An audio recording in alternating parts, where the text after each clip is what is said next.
all those dues we're paying. Yeah. Fill the gas tank.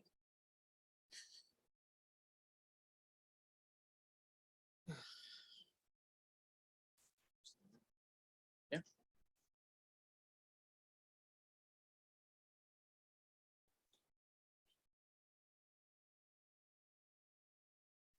I already went. You ever know when, you ever feel like when you go sometimes, you like, feel like you're gonna get the urge to go? Yeah. Okay, never mind.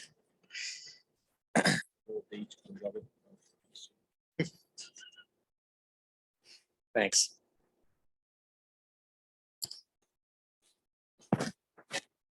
Good evening, everyone, and welcome to the February 2nd regularly scheduled Board of Education meeting. I will officially call this meeting to order and ask that everybody rise for the Pledge of Allegiance.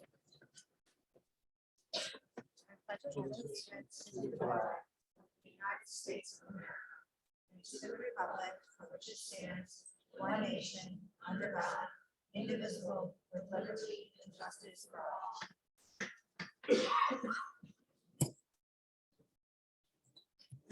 Please join in a moment of silence for Linda Cannonberg, who was a teacher at Ivy Drive, Southside, Westwood, Callan, and Bingham School for 35 years of service, and also for Loretta Teven, who was a Latin teacher at Bristol Central High School for 43 years.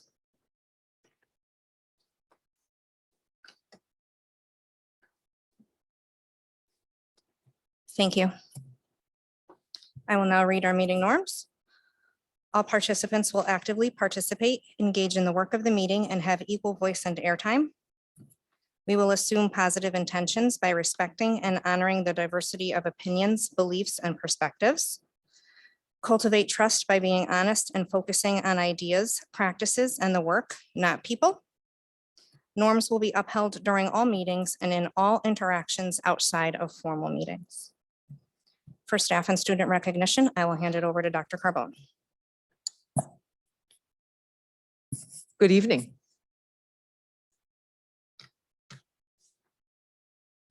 I'm just getting myself situated. Sorry for the pause. We will be recognizing two of our staff members this evening. The first staff member, Mrs. Jones, who is a math teacher at Bristol Eastern High School, will be participating in the Noyce Math Teacher Leader Program with UConn. A teacher fellow will engage in workshops, will receive a graduate certificate and a math leadership, and participate in a math leadership academy.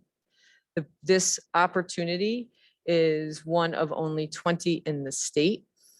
It comes with a variety of responsibilities, both to our district, but also to the state. Ms. Jones will receive 12 credits of graduate level coursework, a $10,000 annual stipend, and she will also be part of a cadre of teachers who will fulfill the leadership role advocating for and supporting equitable access to high quality mathematics across Connecticut. I'd like to share and my congratulations to Kara for being accepted into the program and just recognize her for this involvement at the state level. And I don't know, Kara, if you're on. Excellent. If she'd like to say anything. Thank you very much. This is quite an honor. It was a very lengthy interview. The application process took a long time to put the whole application together. And then the interview, I was interviewed by the head of UConn's NEAG school and the program leader and the person that's in charge of the whole investigation, putting the whole program together. And then I was just notified in late January that I was accepted, and we then have to sign off and say that we're going to commit for teaching for the next 5 years in an Alliance district. And I have no plans of going anywhere, so that was easy. So thank you very much. Congratulations, Kara. And Thank thank you. you for your commitment. Thank you. We would like to also recognize Miss Julia Darcy. I will ask Mrs. Fortin to do the honors.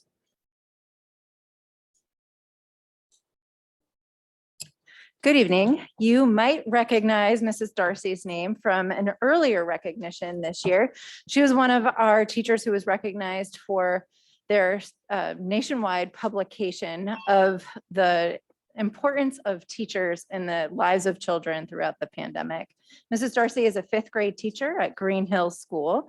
And she today, just this morning, had the opportunity to speak at the State Board of Education meeting representing Bristol and our participation in the Teacher Leadership Fellowship Academy, which has been led by Dr. Betty Sternberg. You might recognize her as a former commissioner of the of our Board of Education years ago. She is now leading teachers and encouraging teachers' voices and leadership across the state in partnership with the State Department of Education, along with Sacred Heart University. And Julia Darcy has been a participant for the past 4 years, working on projects throughout the district, using her experience as a teacher to really lead projects here to better the opportunities we have for students. And I did see that she was online, so let's see if she has a few words. Thanks, Carly. We actually got moved to the March 2nd State Board of Education meeting. So we didn't present today, but we will be presenting on March 2nd at the State Board of Education meeting with Dr. Betty Sternberg, along with 8 other members of the Teacher Leader Fellowship Academy from across the state. Specifically, my piece of the presentation highlights Bristol Public Schools as a district that believes, values, and empowers teachers. I'm a proud teacher of the Bristol Public Schools, and I'm honored to be a participant in the Teacher Leader Fellowship Academy. The Teacher Leader Fellowship Academy, through professional development, networking, and cross-state collaboration, shows teachers their voice matters, and that teachers, along with administrators, are leaders. Teachers are able to enact real change when given the opportunity to lead. I will be sharing some specific work that we have done at Green Hills around building learning sequences focused on identity during our SEL block, our squad, so that we can build an opportunity for our students to explore themselves and understand themselves better, and to share parts of themselves with their peers and staff to build relationships and form connections.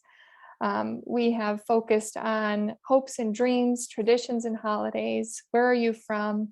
And the goal is for each student to feel seen, valued, and heard. So Bristol's belief in teacher leadership has really impacted students, and I'm eager to share my pride in the Bristol Public Schools, and I'm proud to show how valued teachers are here in Bristol. Thank you, Mrs. Darcy. And again, congratulations. And we know that you will represent us well when you get to speak in front, when you get the chance finally to speak in front of the state board. Thank you.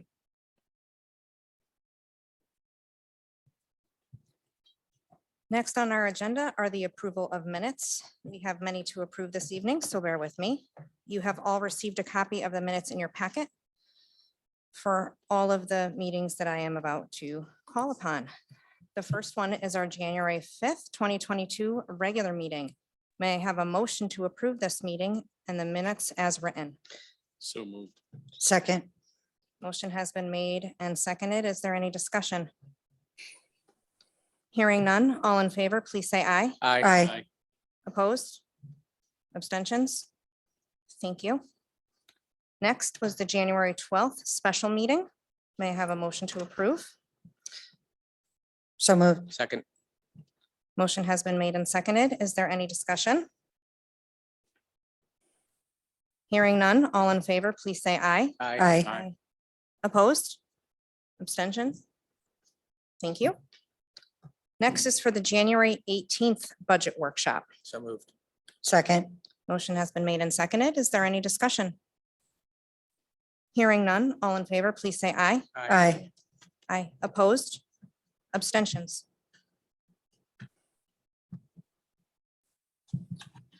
Okay, next we have our January 25th budget workshop. May I have a motion to approve the January 25th budget workshop minutes as written? So moved. Second. Motion has been made and seconded. Is there any discussion? Hearing none, all in favor, please say aye. Aye. Aye. Opposed? Abstentions? And lastly, our January 25th special meeting. So moved. Second. Motion has been made and seconded. Is there any discussion? Hearing none, all in favor, please say aye. Aye. Opposed? Abstentions? Thank you. Next, we will be having our committee reports. And first on the docket is our Finance Committee, Commissioner Tagriello. Yes, thank you, Madam Chairman, and through you, the Finance Committee met on the 12th of January for its regular meeting. And the good news is there's not a lot to report out. The budget, we remain on budget for most items, and our current fund balance is in excess of $2 million. The cafeteria budget performance continues to improve and improved over last month with a participation rate around 70%. And the school system received great news in that our reimbursement rates for breakfast and lunch have increased for the current year. The biggest item that came out of the Finance Committee was that we received back bid proposals for our transportation contracts. We had 3 bids: First Student, DACO, and WE Transportation. And with the consideration of all items, which include but are not limited to the number of buses, staffing, proximity, district familiarity, and cost, the committee made the unanimous recommendation of First Student to the full board for approval of their contract, and the full board met subsequent and adopted that recommendation. The last item I will share is that at our meeting next week on the 9th of February, the Finance Committee will review the budget as proposed at our workshops held on the 19th and 25th of January. And anyone interested in those deliberations can join us here in the auditorium at 6 p.m. or on Zoom. Thank you. Thank you. Next is Operations, Commissioner Carlson. Operations did not have a regular meeting. We did have 2 special meetings for underground storage tank at Chippensville Middle School. We had chose Alfred Benesh and Company in the amount of $40,400. We also had a special meeting concerning the roof at Edgewood School, Fryer Associates, the amount of $35,000. That's it. Thank you. Next, we will have Policy, Commissioner Giantonio. The Policy Committee meeting, regularly held meeting, was January 26th.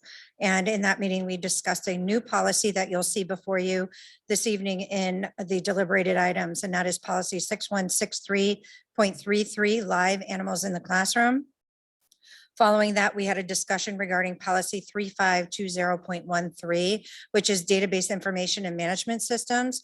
Part of that discussion concerned the possibility of encryption in emails and sensitive document communication between parents and the district. And the district does have the capability of accommodating those families that request it. And then we adjourn the meeting. Thank you. Thank you. And lastly, Student Achievement, Commissioner Sturgeon.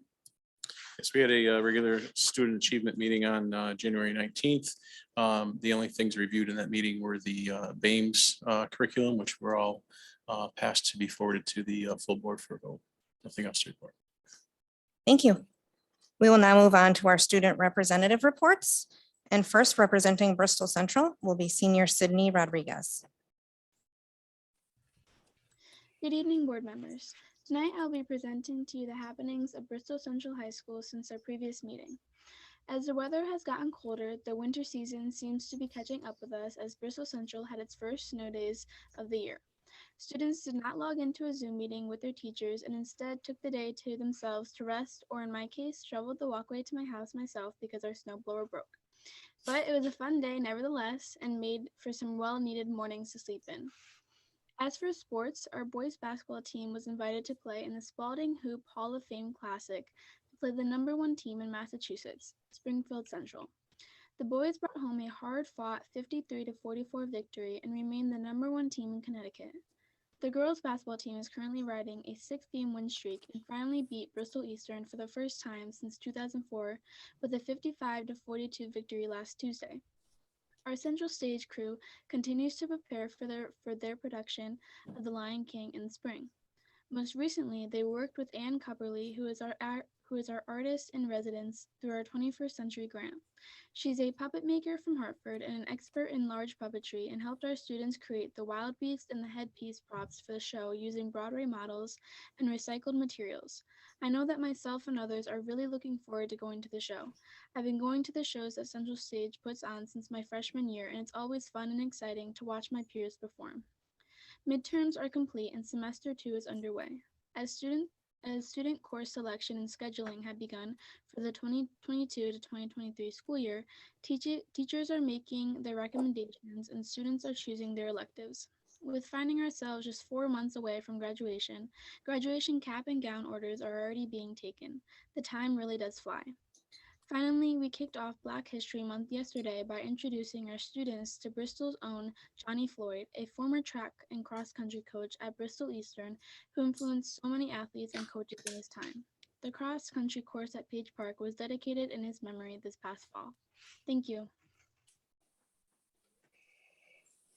Thank you very much. Next, to represent Bristol Eastern High School will be junior Max Davins. Good evening. I'm Max Davins. I'm a junior at Bristol Eastern High School.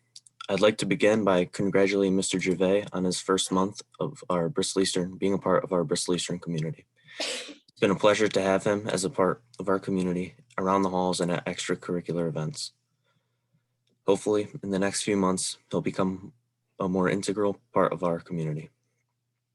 As midterms have come to a close, the start of second semester has been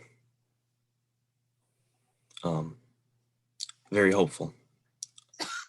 Course signups have begun and students are very interested and happy about the new courses such as Personal Finance 2 and Black and Latino Studies as we look to our second semester. Some events coming up in second semester are SAT Day on March 23rd, Junior Prom on May 21st at Doubletree, and then Senior Prom on May 28th. Looking at winter sports, I'd like to congratulate Alex Marshall on his 200th win, and both basketball teams are still in contention to make the state tournaments. As for some clubs, Model UN is preparing for our New York conference from March 19th to the 21st, which will include a series of debates and meetings that span over the 3 days and will close on Sunday night. In the spring, Drama Club will be producing Shrek the Musical on May 6th and 7th, featuring our own Bristol Eastern students performing their own musical numbers and soundtrack. I'd like to take a quick moment to congratulate Ms. Jones on her achievement as a student of hers. It's been a pleasure to have her, and it's nice to see her getting the appreciation she deserves. Thank you. Thank you very much. We will move right along this evening now to the superintendent report. Dr. Carbone. Good evening. Presented over the course of 2 evenings, I would like to share with you the highlights of the budget workshops. We respectfully submitted the superintendent's recommended fiscal year 23 budget to the Board of Education for your consideration and approval. A summary of the major drivers to the budget is presented here as a review for our greater Bristol community as well. Our bargaining unit obligations for staff currently in place yields a 2.24% increase. There will be a general fund savings in the cost of employee benefits, lowering by 1.59%. We have projected increases in utilities, supplies, and equipments in order to support our new facility, as well as increased transportation costs reflective of a new transportation contract mentioned earlier that accounts for 1/10% and 0.64% increase respectively. Decreases in our out-of-district tuitions were offset by an increase our professional services line, allowing an opportunity for reimbursement for services covered by Medicaid. School supplies and materials district-wide show a modest increase, and we anticipate $282,000 more in revenue over our last year. New positions, the last line in the budget to staff our BAMES school, move 2 of our on-track coordinators into the general fund and add 1.5 special education teachers results in a 0.78% increase to the budget. Overall, our budget request total is a 2.14 increase over the prior year.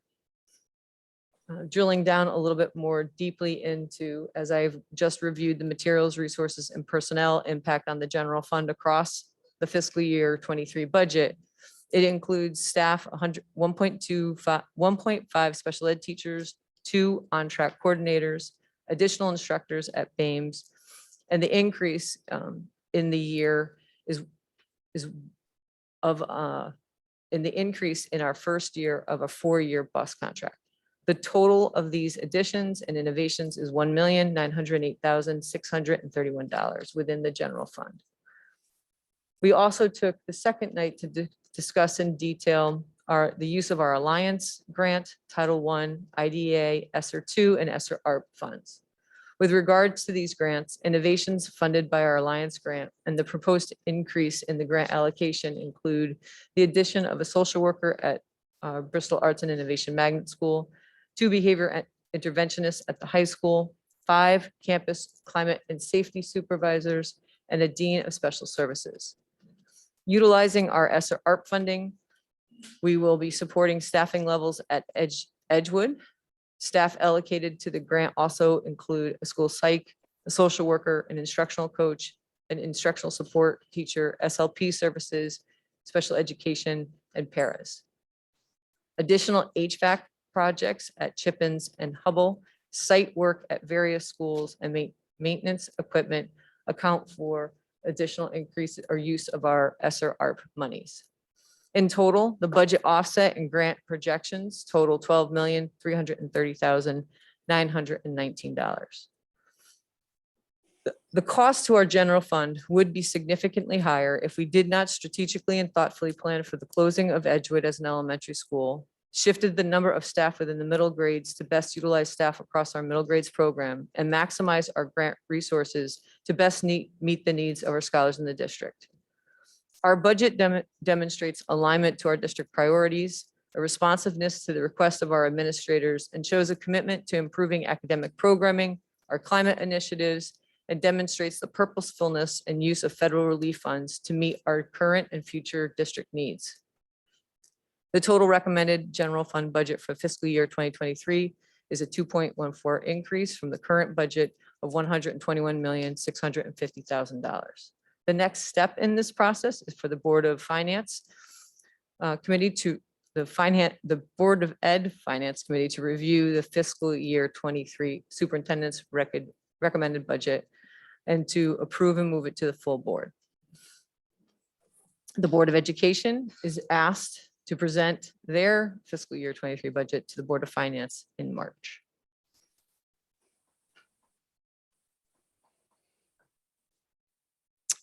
Other updates across the district. We have progress both within the building project and the programming at BAMES. A lot has occurred during the past month. We have completed the second lottery round. To date, 203 of our middle level students have selected their seat in grades 6 through 8 for the 22-23 school year, and they have chosen their arts pathways. On January 26th, Dr. Dieter, Dr. Sarli, Mrs. McCabe, Mrs. Fortin, and I met with the new staff that will be teaching at BAMES to begin their onboarding. In the upcoming months, they will begin to meet as a staff, tour the facilities, and begin to create the processes for opening house, school tours, and student activities for the next school year.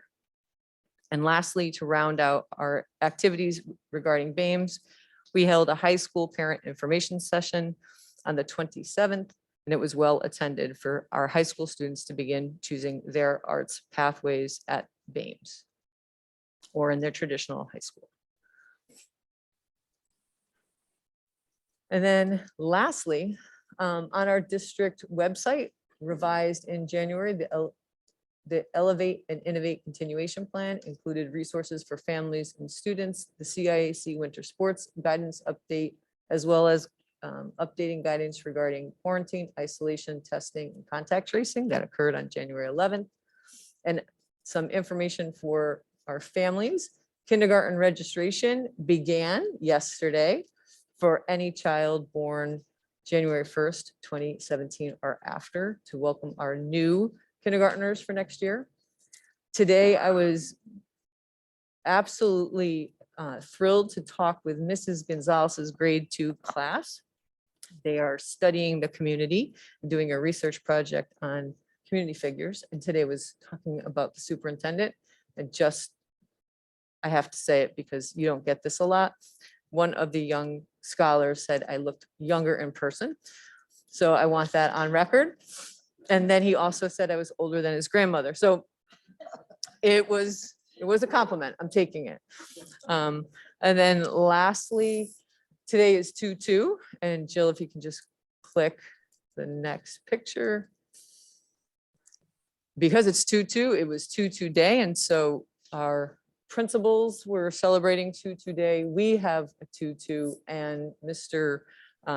Wilson also was sharing his 2/2. So it was a fun day around the district today. And that concludes my report.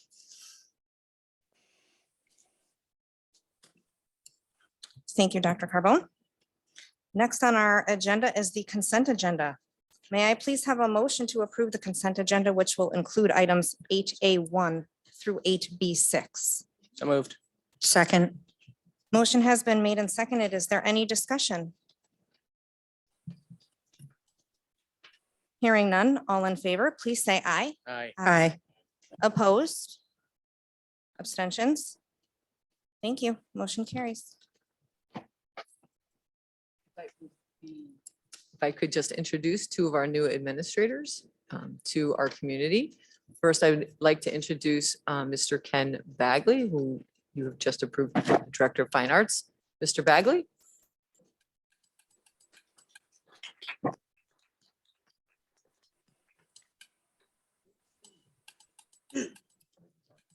Thank you very much. Chair Doobie, Dr. Carbone, members of the Bristol community, thank you for this opportunity to continue to serve Bristol schools now as the supervisor of fine arts. It was 25 years ago I walked into this building to be hired as the band director of Bristol Central. And over the years since, I have been fortunate to see the positive impact that studying the fine arts has had on my students. As we've all tried to navigate the COVID pandemic over the past couple of years, many people have turned to the arts to either entertain themselves, find an escape from the stress of the times, or most importantly, to fill their innate need for creative expression. This has shown how important it is for our students, not only to be exposed to the fine arts, but to have it become an integral part of their lives. Today, Bristol is entering its own renaissance with the opening of the Bristol Arts and Innovation Magnet School, the resurgence of Bristol Chorale and the Bristol Brass and Winds, the mural projects happening across the city, and increased support for the arts from the Bristol community at large. These are exciting times, and I am honored to be able to be a part of it. I look forward to working with the exceptional fine arts teachers across Bristol to provide a high-quality fine arts education to our students and to make this department a true model of excellence. So thank you once again for this opportunity to serve the students of Bristol.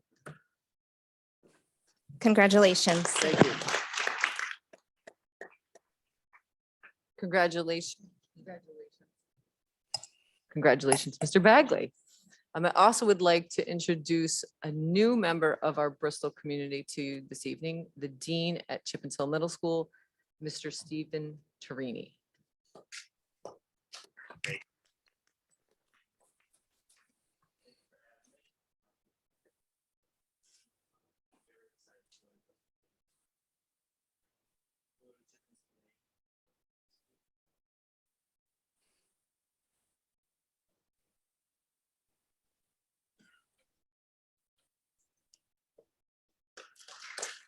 Thank you very much.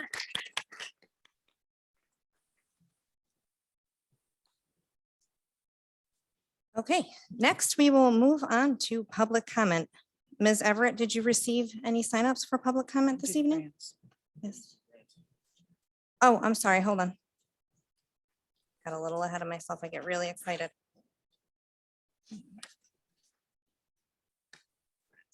Yeah, but first- Grants are part of the consent agenda. Oh, is it? Oh. Oh. Okay, never mind. So we really will move on to public There's no comment this recommended evening. motions, that's why. Do you have a sign up sheet for me, Ms. Everett? There was on each one. For everyone. That's why I thought we had to do it separate. Upstairs. Okay. Yeah, it's B. We already did it. Because they were included in the B. Okay, so we have quite a few members here for public comment, and I do also have some that we are going to be reading. So I will do the ones that were submitted first through email. And I just want to go ahead.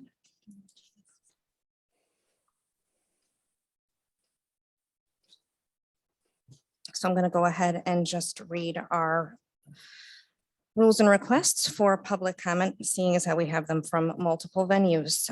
So for the ones that will be read into the record, they needed to be sent to Susan Everett at bristolk12.org, making sure that public comment BOE is in the subject line. Name and address must be included. Comments must be directed to the board chair. Comments will be read at the meeting by the board chair. All comments should be written in an appropriate manner. Comments regarding personnel or confidential student information shall not be discussed under public comment. And any comments not adhering to these guidelines will not be read at the meeting. I will now read into the record the following 5 submissions. The first one is from Andrea Emmert, who resides at 458 Marcia Drive. To quote journalist Bari Weiss, the extent to which COVID policies have disrupted the societal, intellectual, and emotional growth of American kids, including some the poorest and most vulnerable, is among the most morally urgent issues right now. It is time to reassess the measures unnecessarily put in place for our children.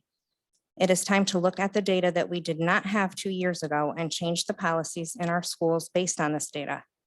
Most importantly, it is time to follow the science. The science that states that children are not at risk and never were. The science that states that cloth masks do not work and do not stop the spread of Omicron. We now know that the evidence-free intervention of a mask mandate, although put in place 2 years ago with good intention, is actually causing more harm than good. There is no significant effect of masks on reducing the transmission of COVID. We've made teaching less effective for little or no benefit. As declared by the Surgeon General, there is a mental health crisis among children. Depressive and anxiety symptoms doubled during the pandemic. According to the CDC, there were approximately 2,200 child suicides in the US in 2020, and in early 2021, emergency department visits for suspected suicide attempts increased 51% in adolescent girls. I urge you to look up this information and see for yourself. Children are dying. The mental health of our children needs to be the #1 priority right now. On Monday, January 24th, the Washington Post published an op-ed from 3 medical experts calling to end mask mandates in school. On Tuesday, January 25th, an article written by CNN commentator Mary Catherine Ham was published in The Atlantic saying the same thing. On Friday, January 28th, NPR published an article about growing calls to take masks off children in schools. The same day, an opinion piece in the New York Times entitled "Let Kids Take Their Masks Off After the Omicron Surge" was published. The tides are turning and people are beginning to wake up to the lack of evidence surrounding mask mandates. 35% of our country's biggest school districts do not have mask mandates. There are many other countries around the world where children attend school without mask mandates as well. Students in Denmark have been maskless since May of 2020. France does not require masks for kids under 11, and in Ireland, it's under 9. In Norway and Sweden, schools go without masks entirely. The World Health Organization advises against masks for kids under 5 and only selectively for kids under 11. The European Center for Disease Prevention and Control does not recommend masking primary school children at all. My 6-year-old first grader does not understand when I tell him that someday he will not have to wear a filthy mask all day and socially distance from his friends. He does not understand that someday he will be able to see the facial expressions of his teachers and see the faces of his friends laughing in class. He is not even allowed to play with kids from other classes outside at recess. 2 years and he has yet to see the face of his teacher. Through the Kids- chair, the time has expired.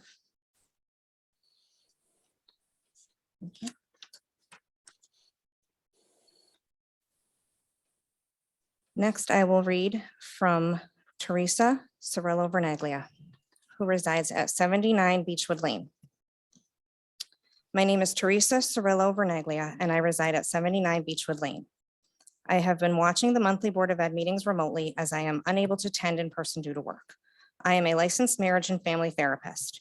My wife and I have resided in Bristol for over 20 years, and our 2 children have attended Bristol Public Schools for over 8 years. As a parent and as a mental health professional, I am writing you, our Board of Ed members, the deputy superintendent, and the superintendent to stop this insanity. The mask mandates are causing a bigger health crisis than COVID. When will you all see this? Our children are suffering emotionally, and you are all doing nothing about it. Please do not tell me or the parents in Bristol that you are not receiving federal dollars to implement special curricula in our schools to support our students. The curricula you are implementing is ludicrous. My children express anxiety around having to wear a mask all day and worry about when their mask breaks will take place. I am tired of hearing from building administrators that mask breaks are built into the schedule. At one of my children's schools, they are and are all well followed. At the other school, it's deplorable. Our children are being bullied, Chair Doobie. When will you hear this? Parents spoke out about this at last month's meeting, and the statement that was made to the parent was send the information to the Board of Ed. Was anything done? You may not be able to tell us. However, I will tell you that both of our children are being bullied. Again, one of our children's bullies has handled the situation, the other not so much. And the bullying is not being done by the students in this situation.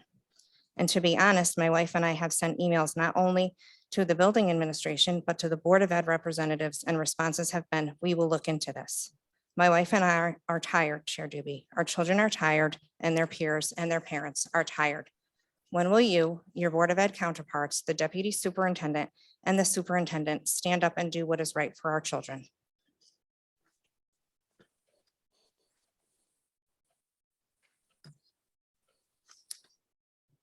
Next, I will read from Teresa Motel, who resides at 222 Tyler Way. I wanted to start off by saying the amount of disrespect between the 2 different sides is unnerving, especially in our own Board of Ed. I have watched the people that represent this Board of Ed behave in such a distasteful manner. I have witnessed tantrums because things weren't going their way. I have watched unprofessional behavior unfold on social media from our board members. If you are sitting on this board, you are to be professional. The parents are supposed to have faith in the school system. We are allowed to have differences of opinions. We are allowed to be frustrated. We do not need to go along with your narrative. You don't have all the answers. We don't have all the answers. You are supposed to be here for the best interest of our children. Have we forgotten? Where is the common ground? We, the parents, have lost faith in the school system. The mask issues, what you are teaching our children. You are not very transparent. Some of the board members don't even know what is really taking place in our schools. CRT is definitely in our classrooms. You are just changing the language. If the N95 masks work, then you are all safe and fully protected, right? If that's the case, it should be parent choice because those who are concerned can continue wearing them due to their high level of protection. This is totally an irrational fear put into our kids. We need to move from this. Parents and students are tired of this nonsense. We are going to continue to question and be involved in what's happening with our children. We will not back down. Why would we? Knowledge is power, and we will continue to gain knowledge about what's happening in our schools and local government. We need to unmask our children and start teaching them the way they need to be taught. These teachers need to teach on the subject they were hired for. Teachers are not therapists. Stop trying to indoctrinate our children with your curriculum. Stop instilling irrational fear. We see behind your in-service meetings too. You are making these children have more issues than maybe they even started with, and it's a shame. You are robbing them of their childhood. You do not belong meddling in our kids' lives or our homes. I am all for social emotional learning, but you have crossed the line with how you're shoving it down their throats. The content that you are showing half of these kids is not even age appropriate for their age or where they are developmentally. It has become way clinical and not enough learning. If all of this uptick on SEL was working, why wouldn't we wouldn't need to hire so many extra support services now, would we? How about you unmask, teach accordingly, and stop chasing kids down to tell them to pull up their mask? Then maybe you would see a decline in issues. The high school students are getting high in the bathroom, or what you have and what you're worried about, masks over their nose with dumb dogs photos, wear your mask like Gilbert. You are chasing the ants while elephants run by. Thank you for your time. Your Honor, just a point of order and clarification that members of the commission should not be laughing as you're reading public comment. Thank you. Thank you.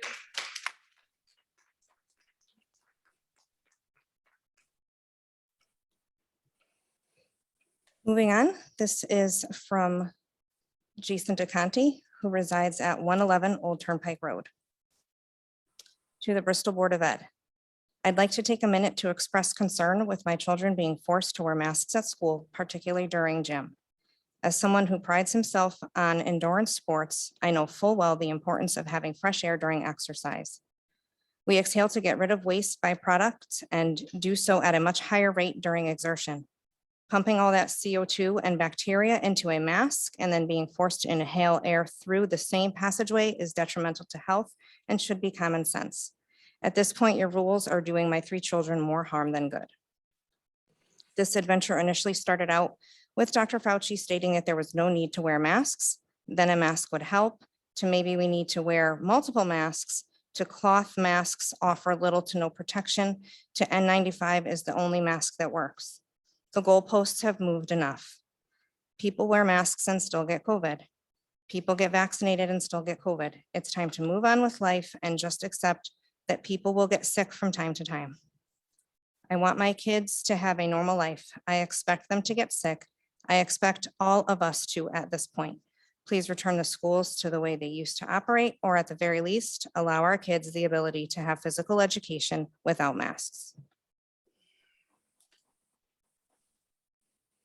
The last comment to be read into the record is by Buena Nupavar, who resides at 93 Haviland Street. As I was dropping off my 5-year-old this morning, I held up the drop-off line for no more than 30 seconds as a parent behind me was screaming at me to get the blank out of the way. Mind you, I responded by saying, "God bless you." I held up the line because we were searching for her mask. I had given her the mask bag, but got lost somewhere on the way. She became nervous because she didn't have her mask and started to run into the traffic rather than onto the sidewalk at school, all over a mask that covers her face all day. So she comes home and tells me, "Mommy, I'm so thirsty. We can't use the water fountain, only the big kids, and we have to wear them at gym." They tell us adults drink 8 ounces of water a day. Do our kids get that? I know for a fact my child gets nervous and shy and many times doesn't want to bother someone. For the parents that don't talk nicely to their children, and I've seen this up hand, they'll yell at their kids while smacking their heads, "Where is your blanking mask?" Where does this stop? We can't breathe in them. We're more likely to get a bacterial infection from breathing in our snot all day. I refuse to allow this to be the new normal as people are describing it. I want my child to be able to breathe at school. I don't want her being afraid to get yelled at for not having her mask on or wearing it properly. I want her to have water when she's thirsty and allowed to run on the playground without a face covering, because that's what it is, a face covering to hide her identity while slowly suffocating her.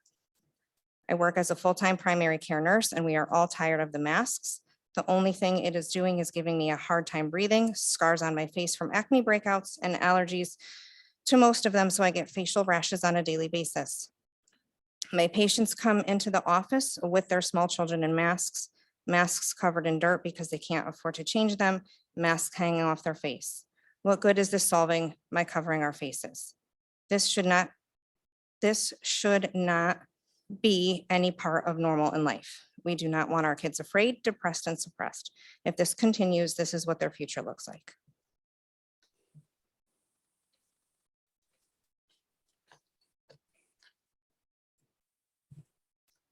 Next, we will move on to public comment in person.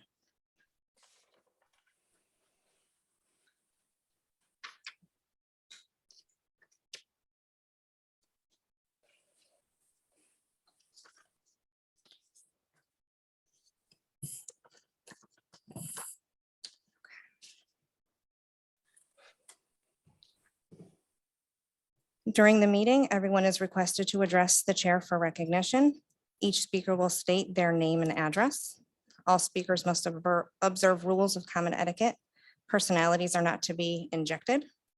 Again, I'm going to ask that no personnel names or student information be shared.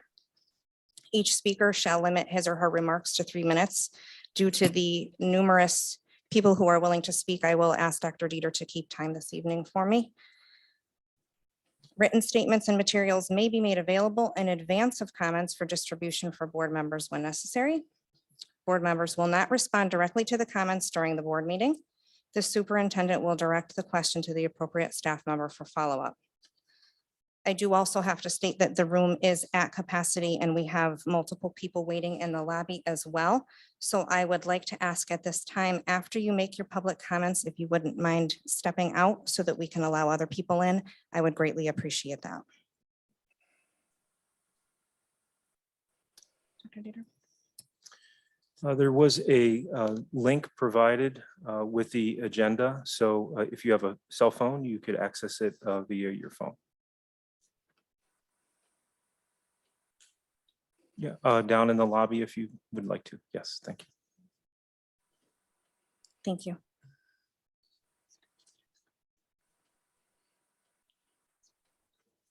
Okay. All right, thank you. First would be Patrick Mills, please.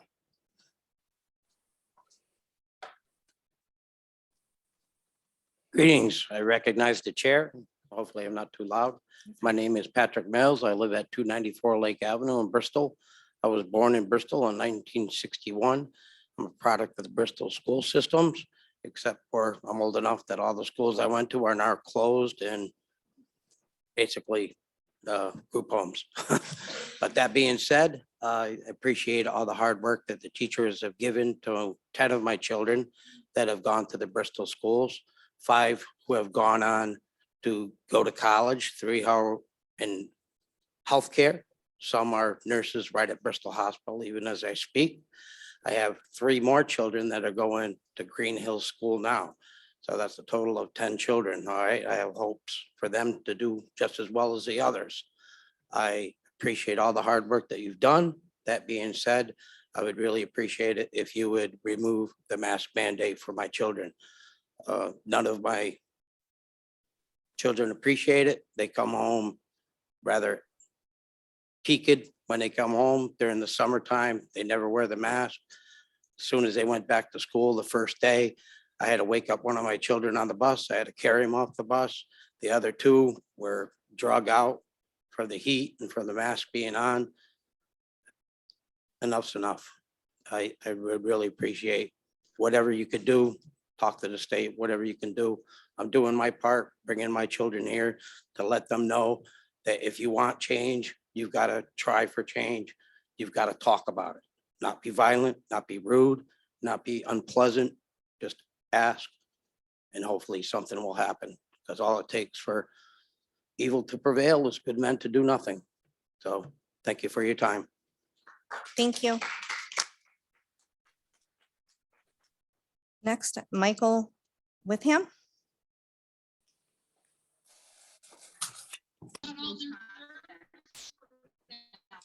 He lives with me. Go ahead. My name is Michael Witham, and I live on 294 Lake Avenue, and I do not want to be masked in school anymore. Thank you, buddy. Next, Caleb Mills.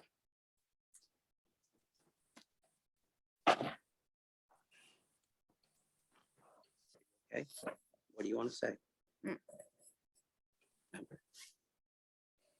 All right. I am Caleb Mill from 294 Lake Avenue. All right, go back to mom. Hello, my name is Caleb Mills, 294 Lake Avenue in 2012. All right, very good.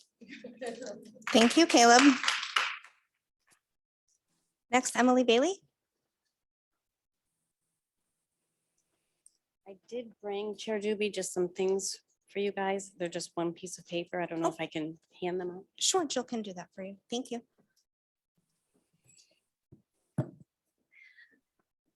Good evening, Chair Doobie and the rest of the school board. My name is Emily Bailey. I live at 21 Tiffany Lane. Tonight, I first want to hand you this table. Not sure if you've seen it before or something similar. If you have already, here it is again, and if not, I am sure you will find it eye-opening. Every time I come across the table, I am taken aback by it. I only have 3 minutes to address you tonight, so I've already emailed you all some articles that reference some things I'm going to be talking about. But the table in front of you shows the grade level our child is currently enrolled in. And then next to it is the grade level that that child's last normally completed grade level before COVID. I have a 10th grader, so his last normal year completed was 7th grade. My would-be 4th grader, who is now homeschooled, would be 1st grade. Wow, unbelievable, sickening. Students and yes, even teachers are at 2 years of not normal learning and teaching conditions. It started with lockdowns, hybrid learning models, and quarantining.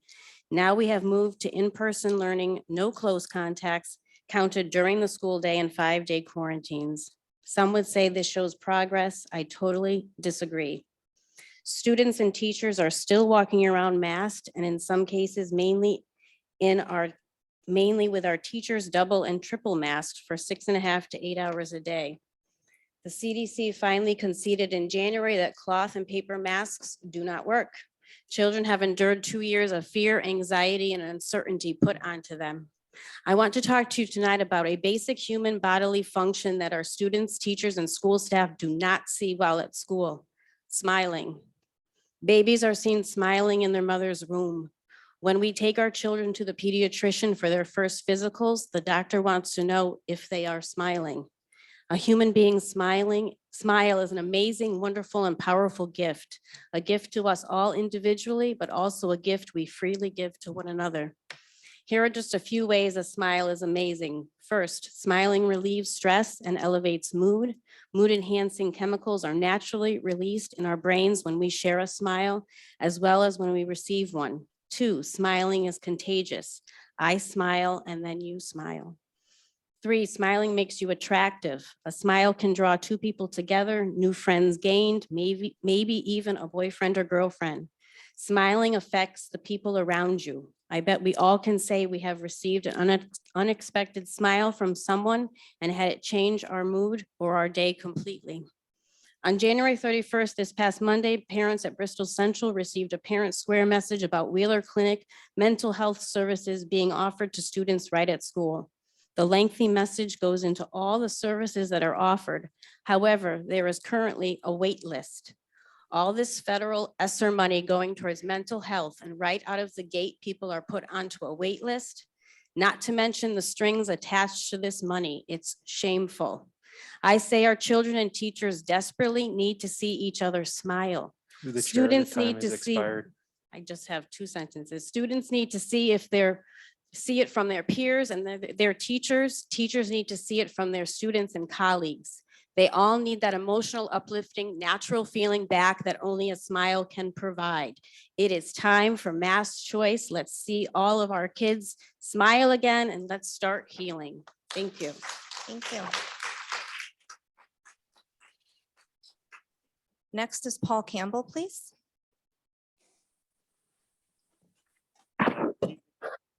Good evening. My name is Paul Campbell, 183 Sims Road. I'm going to start off by something funny. Mr. Wilson with the tutu, he should have committed and put it on all the way. He should have done it. Yeah, it's just, look, I'm an Ivy Drive parent. My 2 boys attend Ivy Drive. I love that little school. I love it. Last time we had the Mum Parade, I was a dude in the parade dancing on the float with the mascot thing on. I can't wait to do that again, right? But why am I here? The guest of the hour, the mass, the good old mass. That's why I'm here.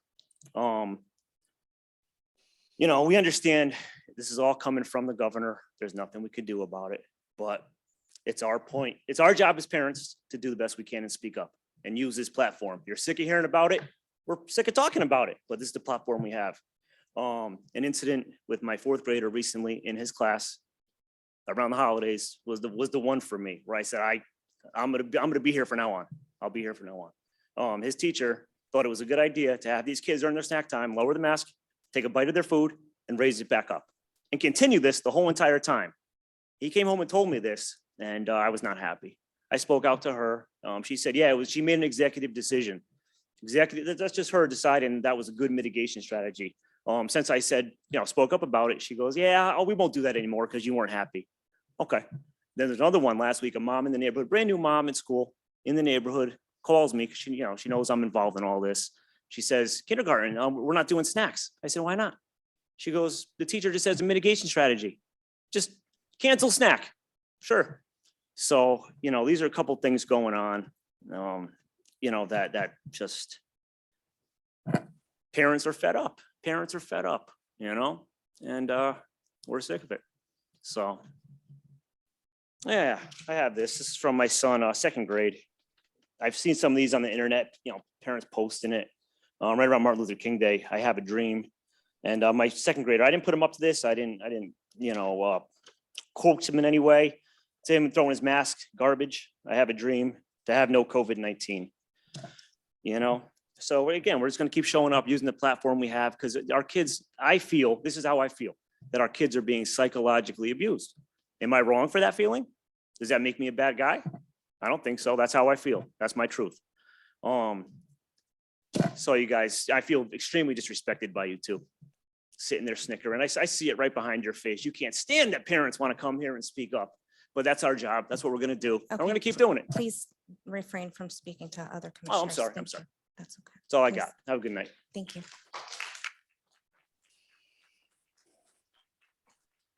Next, Lauren Vernalia. I'm not as tall as Paul, so be lowering this. Good evening, Chair Doobie and everyone else. My name is Lauren Vernalia. I live at 79 Beechwood Lane. I've been here for many months. Same thing. I think what I would like to do first off is just thank the board members who have continued to be professional, receptive, respectful, and validating in what we are saying. Then there are other members. I mean, it's kind of frustrating because, these are elected positions. And so, you're elected into these positions in hopes that you're going to do what is in the best interest of the children, which with the children comes the parents. So again, I appreciate those who have been respectful and receptive. And, for those who have not, going on the internet and kind of, looking for people on social media to, oppose everything. I mean, I guess my bottom line is why all the divisiveness? Like, why is it such a partisan issue? I don't understand this. Like, the Republicans feel this way, the Democrats feel this way. Why is this a partisan issue? These are children. They're children. They're not political pawns, but that's what this has become, political pawns. I mean, I'm going to bring it up. Let's look at the convoy going on in Canada. You know what? It's coming to the US. And you know what? Those people, they have nothing to do with politics. It's about peace, love, unity, and freedom. And I remember Dr. Carbone saying something about having this very small number of parents that keep showing up to the Board of Ed meeting. Well, that's very similar to Justin Trudeau and his small fringe minority that is now hundreds of thousands of people and trucks. I mean, we are not a small fringe minority. We are tired of our children not having a choice. I have a 9-year-old son who wants to literally walk into his school without a mask and take a stand. That should not be on his back. And I had nothing to do with that. That is all coming from him. And then I have my daughter bragging to me today about how I had to run 4 miles consistently. Because I've been running with you, Mom, I was the only one who didn't have to stop and walk. Kelly, did you have to wear a mask while you did it? Yup. 4 minutes straight running in a mask. I'm a distance runner. I ran 6 miles today. Do you think I would put a mask on my face to do it? Absolutely not. Completely unhealthy. She even told me I felt lightheaded. Oh, but does anyone care? No, got to keep it up. Because man, that's the other thing. Got to keep those masks up. That is all they're told. The coach over at the middle school where my daughter goes told the boys basketball team that if they didn't keep their masks above their noses, he'd cut them for the season. I mean, is that how we're operating now? I mean, I don't know. It just seems like, why the divisiveness? Why can we not come together and actually heal as a community over the last 2 years of mayhem? And again, we recognize that the governor has his hands in it. And again, I appreciate the board members who have done everything in their power to hear what we have to say. And the last and final thing that I want to say is, Dr. Carbone, what would really go a long way is if you stood up and actually validated the parents and said, you know what, this is really hard. I hear what you're saying, but that never happens. We just talk in circles, in circles, in circles, in circles, and policies. Can we just be human beings and Excuse me, say, through the chair, the time has yep, expired. that's fine. I'm done. I'm just simply going to say, can we please validate the parents? Thank you.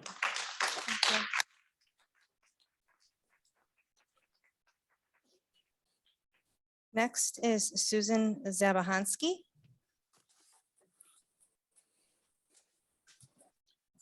Susan Zabahansky, 28 Working Street. I'm the founder of Families for Freedom. Many of these parents have been coming here for ages, 6 months, and to State Board of Education meetings. And I'm here to represent them. Enter through the narrow gate, for wide is the gate and broad is the road that leads to destruction, and many enter through it. But small is the gate and narrow is the road that leads to life, and only a few find it. Good evening, Madam Chair and fellow board members.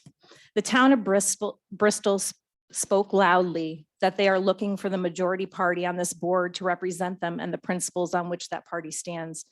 It's clear to me that the people of Bristol recognize the course that this state and country are headed in, a course which consists of one-man rule, an erosion of basic American principles and values, and a loss of our system of a limited representative government where the American people have the most influential voice. We want to see that changed. Parents are here today as your constituents to give you the support and encouragement you may need to restore your role as representatives in the city of Bristol. Governor Lamont has bound the hands of our local elected and this board for far too long. And we, the people of Bristol, are imploring you all to have the courage to send a message to the majority in Hartford that you demand to regain your role as our representatives when it comes to enacting policies for the pandemic for our city and our schools. That's what you all were elected to. This is not a partisan issue. Enough is enough with one-man executive power. You have sat silent for far too long, and it's time for you to join us in sending a message to Hartford. It is time for the overreach of Ned Lamont and the majority party in the state and the damage that this one-man rule is doing to the residents and students of Bristol and across Connecticut to come to an end. It is now time for you all to publicly stand with us and send a message to the majority party in the state that the Bristol Board of Education wants to do the job that they were elected to do, which is to represent the parents and the students of Bristol who have entrusted you all through their votes. Who better to make decisions than this board in conjunction with our local Department of Public Health, who know and are devoted to this city and who have voluntarily dedicated their time to represent the voices of the people. The time is now. Join us in calling for an end to Lamont's executive rule and the mandates that have directly resulted in the loss of people's businesses, income, and retirements, severely impacted our children's mental health and education, as many parents have presented to you over the last 6 months. Your inaction is acceptance. We need you to be our voice. Thank you. Thank you. Next is Myra Sampson.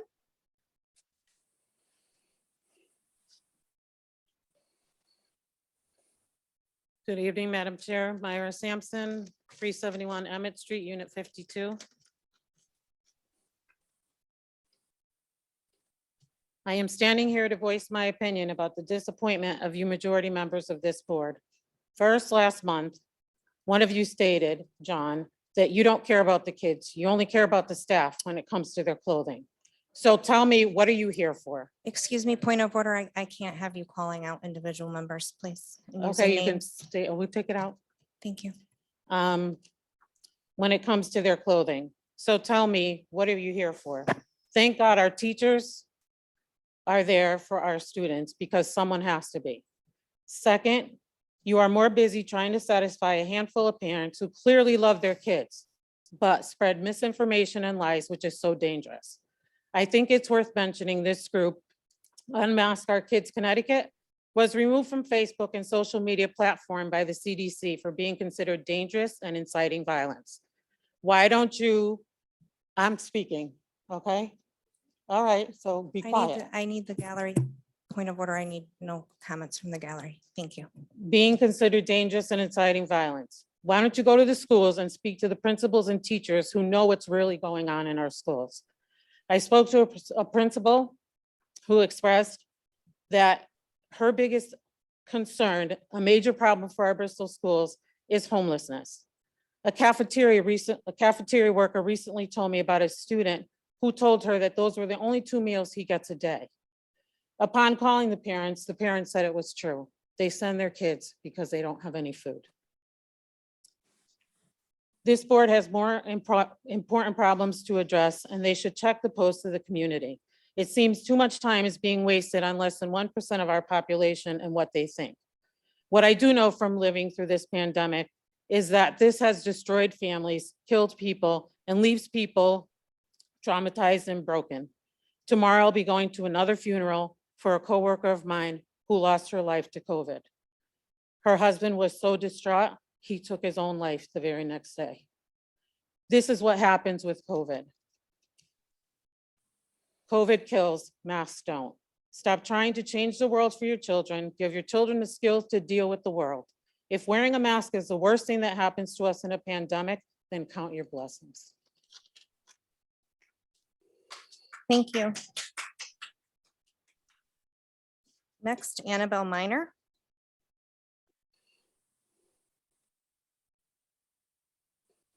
Good evening, board members. My name is Annabelle Minor. I live on 26 Terry Road in Bristol. I attend Bristol Central High School. I am a senior and I have spent 3 years of my life in isolation due to COVID. 2 months ago, I began my unmasking journey because I decided that I didn't want to go to school feeling like I was going to die every day. And my school's response to that was send a security guard to escort me outside, corner me until I had a panic attack. And it was revealed that my mother was on the phone with me and his entire tone changed. From there, I was told to get a medical exemption, which I did. And now we are here. Every day, my school's treatment of me has gotten worse. You are the very few people who can do something and anything to protect students like me. I've been emotionally abused by my school, singled out, humiliated, and bullied by my own administration. I've had my final year of education and sports ripped from my own hand. My administration refuses to allow me to participate in schools, although I meet every requirement. My teachers meet themselves, so I miss out on class. They yell at me for no reason other than they can, and when it is brought to the attention of my administration, nothing is done to those teachers, but I am the one punished. A teacher who has been abusing me all year is still teaching. However, I was removed from that class and I am forced to teach myself that class so I can complete online assignments so I can graduate. I do not have a teacher I can ask help from.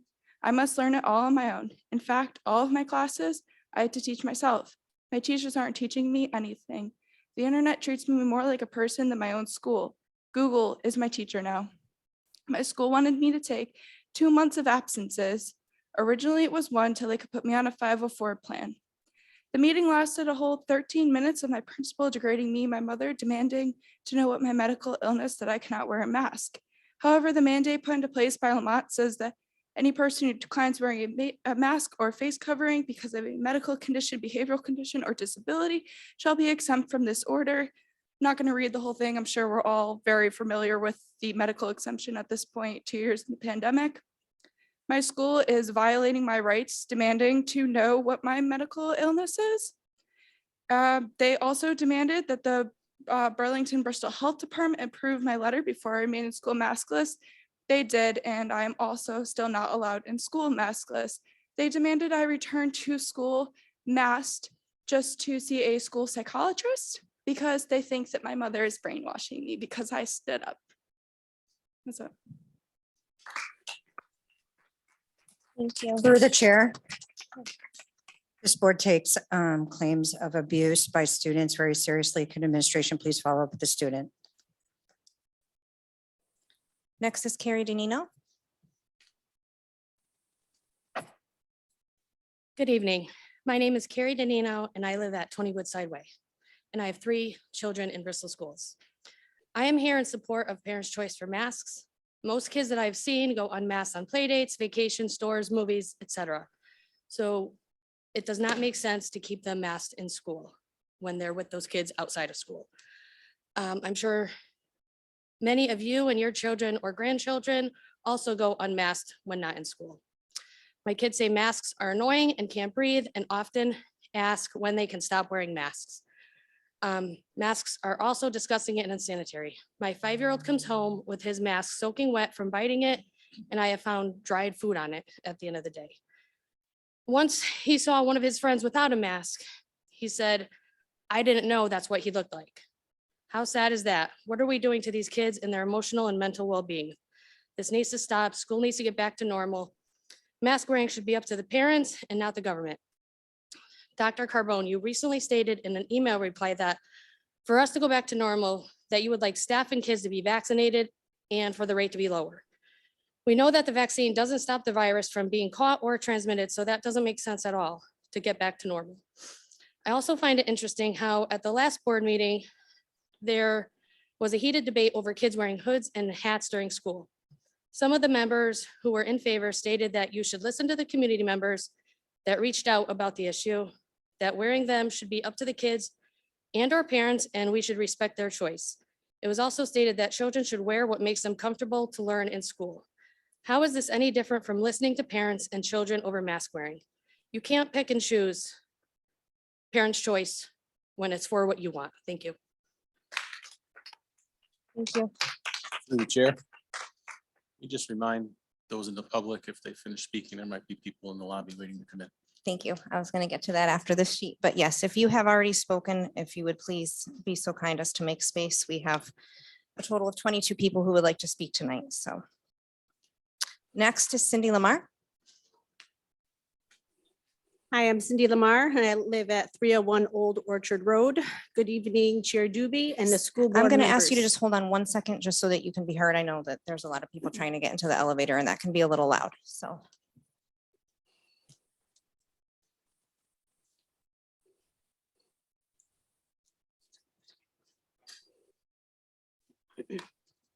Go ahead. Thank Okay. you. Again, my name is Cindy Lamar and I reside at 301 Old Orchard Road in Bristol. I am a Bristol taxpayer and a parent to 3 children, ages 12, 8, and 2.5 years old. Excuse me.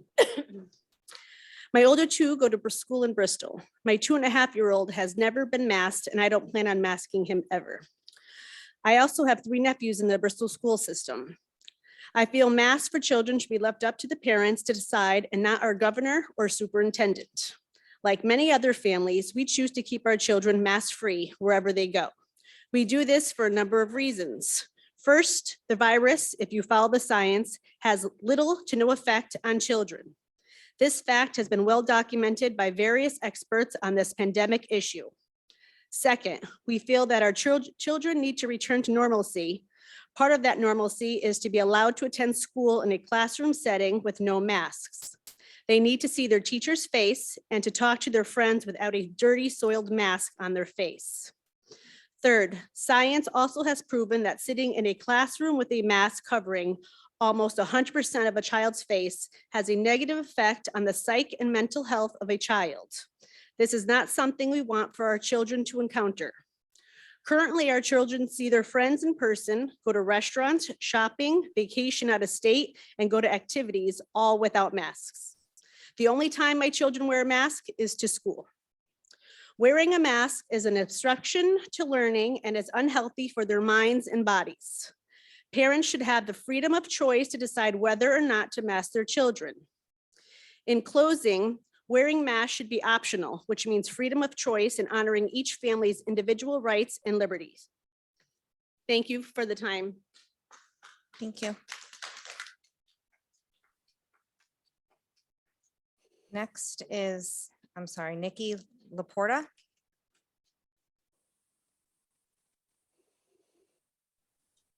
Good evening, Madam Chair. Nikki Laporte, 180 Lake Ave. My name is Nikki. I'm a citizen here of Bristol and an educator here in my beloved state of Connecticut. I'm also a historian, so I'm here to speak out against CRT, or critical race theory, and the mask mandate. As you all know, CRT is taught here at the college level. I'm just curious how many here actually have any education at the college level, of which there are no colleges or universities here in Bristol, and as such, none here that this Board of Ed is in charge of. What I am in favor of instead is teaching local history. And with that, I would like to add something new that I'm calling extremely local critical race theory, or ELCRT. ELCRT will focus on everyone here in Bristol who continues to argue against teaching accurate history from both the winning and oppressed point of view, and calling them out in our schools for years to come. So shame on all of you, public shame. And since all these meetings are public, my research on who to add to this text will be easy to compile.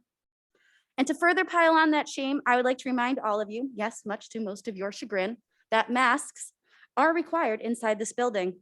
You shouldn't have been able to miss the paper. It was right next to the elevator and it was highlighted in pink, like the color of my hair and our friend's tutu up there.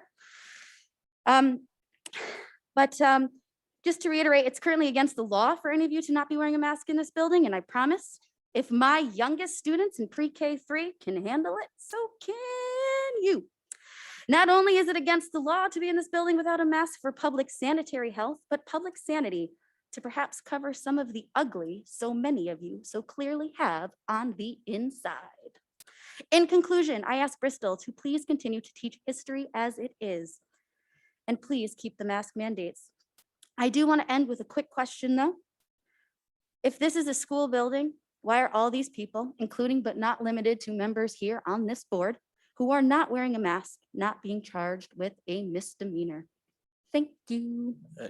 Your Honor, if I may, I just want to add a point of clarification. We did speak with our board attorney regarding whether members of this committee had to wear a mask after school hours, and the answer was that we do not have to wear one. So I just want to clarify for the public that that is the advice we received from our attorney. Thank you.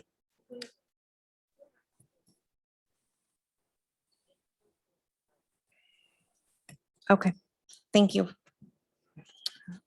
Next, we will have Tom Burrell.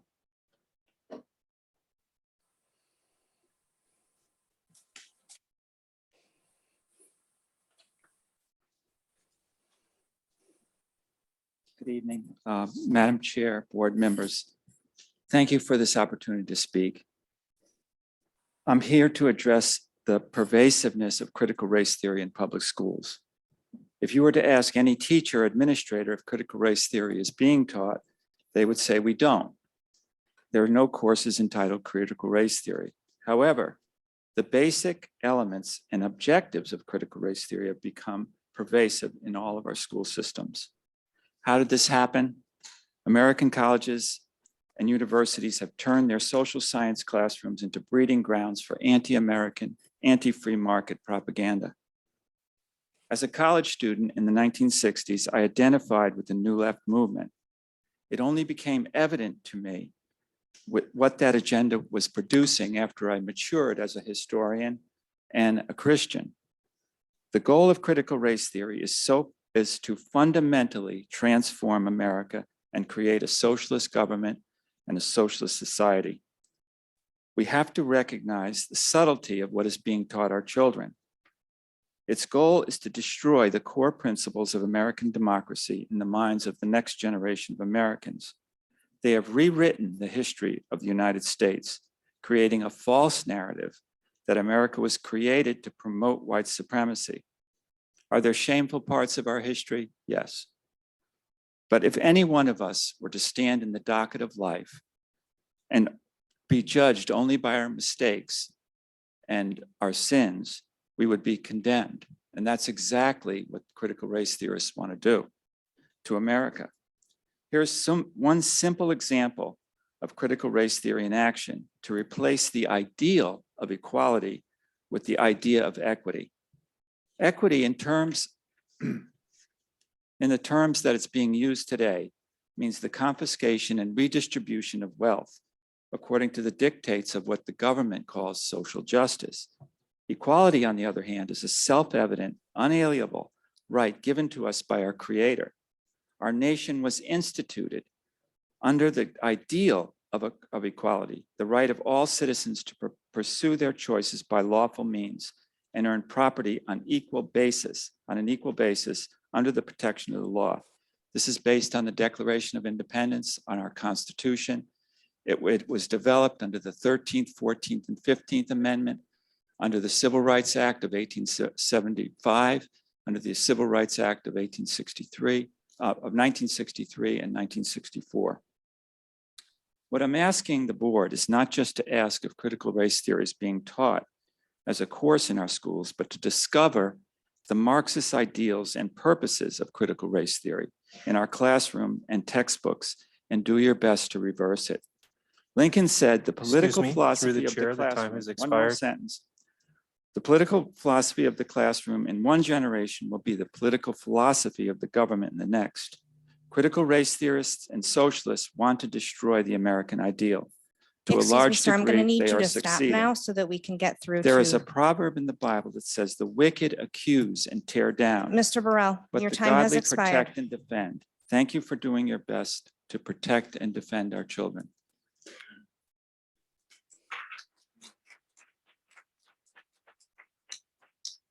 Next, Jen Van Gorder.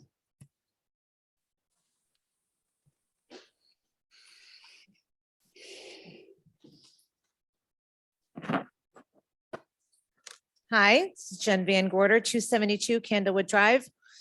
Hi, Chair Doobie and members. Nelson Mandela once said, "There can be no keener revelation of a society's soul than the way in which it treats its children. The children are not okay. They are suffering and while under your care. Yet many of you and our governor continue to ignore their suffering and their cries for normalcy." Social emotional learning has been ushered into our schools, trying to teach social and emotional learning while robbing the kids of basic important social cues, such as facial expressions, keeping them spaced from their friends and instilling fear in them.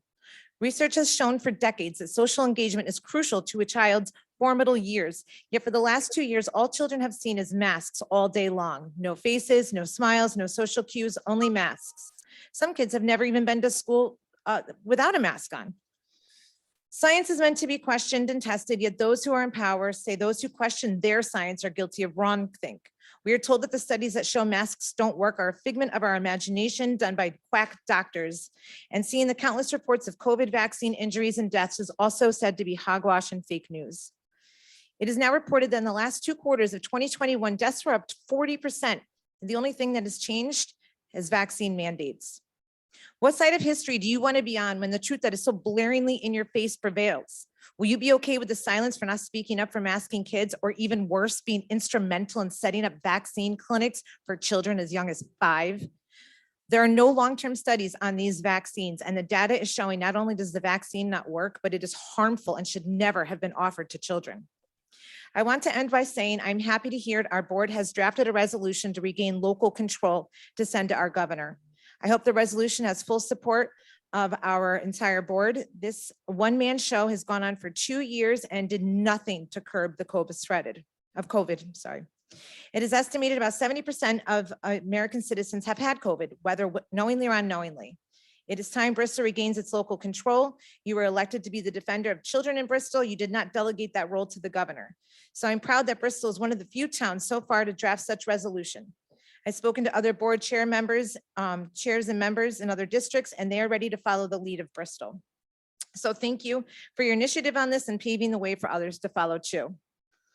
Under CABE's 2022 whole agenda, it states that they believe the state must heed its constitutional mandate to provide a free and appropriate public education to all Connecticut students.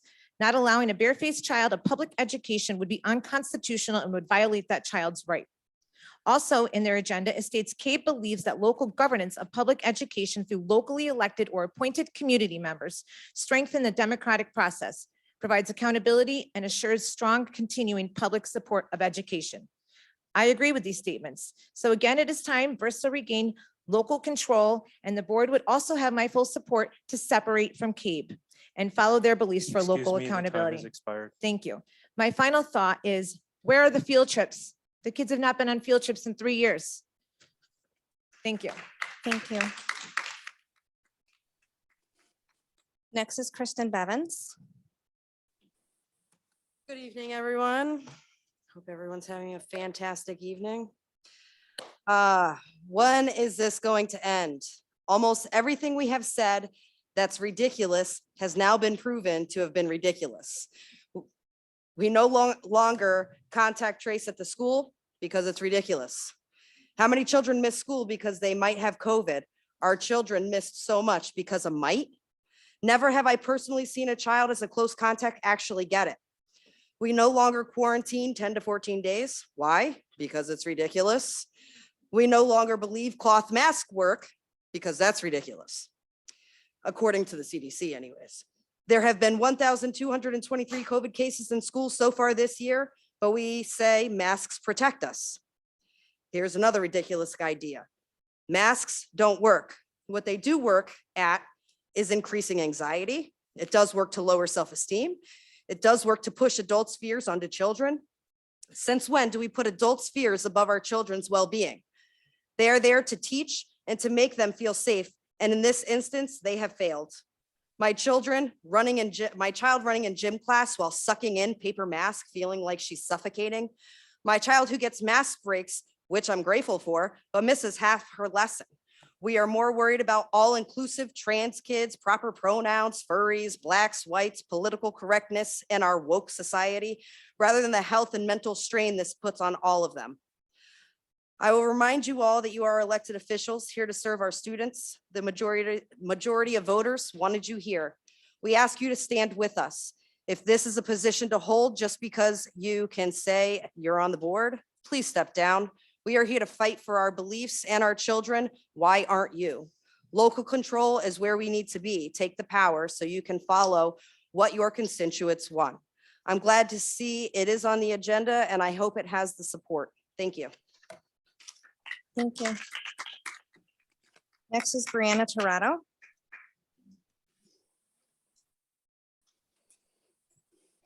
My name is Brianna Torado. I live at 41 Leon Road, and I'm also a Bristol Central student. I come here today to talk about how masks have affected me and how I'm treated differently due to me not being vaccinated. The government's powers have gone on for way too long, and students and parents are forced to follow the mandates, hoping they don't get extended. We want this to end. Lose the masks. I have asthma and they want me running the mile, and I'm already struggling. The hot air blowing back on my face, feeling like I'm suffocating as the mask sucks back into my face. It has been proven masks do not work. The damage is causing to kids mentally. Some kids like to stay hidden from their peers and their teachers. Having a mask on, how can we tell our friends our struggles in life when they stay hidden behind a mask? Not being vaccinated, I'm treating differently because I'm told I wouldn't get as much trouble with my mask being down if I was vaccinated. Being asked in front of my peers if I'm vaccinated or not is not okay. We know getting the vaccination, you can still get and give COVID. It does not matter. Stop the mandates, follow the science. My parents always made the best medical decisions for me. No need for the government to do so. I survived cancer because of my parents. Because they made the best medical decision for me. No one told them what to do. They could have refused treatment and let me die. No one told them anything. I trust my parents to make the best medical decision for me, not the government. Thank you. Thank you.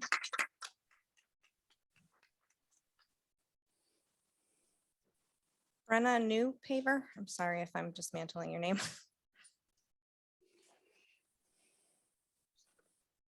Buena. Oh, you know what?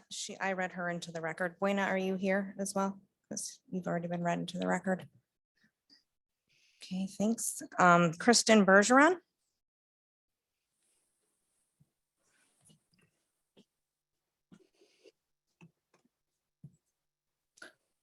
Good evening, Board, Madam Chair. I am here to show my full support for sending a resolution for local control to the the governor, and I hope that everyone on the board supports it. I encourage you to be as strong as possible in your wording. To my knowledge, we are the first town to do this. It would be great if Bristol could set a precedent and cause a ripple effect throughout the state and inspire other towns to send in their own resolutions. I think we all know that the governor isn't going to let these mandates go without a fight. He wants the school mask mandate codified in one fell swoop, along with 10 other emergency orders. As an educator, it makes me sick to my stomach. Also, is the mask mandate contingent on the ESSER funding? My understanding is that it is, and if that is true, would declining future ESSER funds give the district more autonomy? I know it's a lot of money, but to me, it just seems like an offer from the Godfather that you can't refuse. And there are, to my understanding, additional rounds of ESSER funding scheduled to be doled out through the fall of 2023. So there's no plan to unmask the children before then. That young lady that spoke earlier, I identified with her a lot because I went through a lot of the same troubles that she did, but I'm a teacher. I don't take, I do what I know is in the best interest for the children, and I don't listen to government officials in ivory towers that know nothing about education. And I've been quite busy in the private sector, and change is going to come from within. So I miss the classroom. I want to be back in the classroom, but there's also a chance I could be busy again in the private sector come the fall of next year. So, you know, either way, I'll be okay, but I'm here to speak for the families and for the children who are really suffering the most. Thank you. Thank you. Next will be Jasmine and Mary Hickey.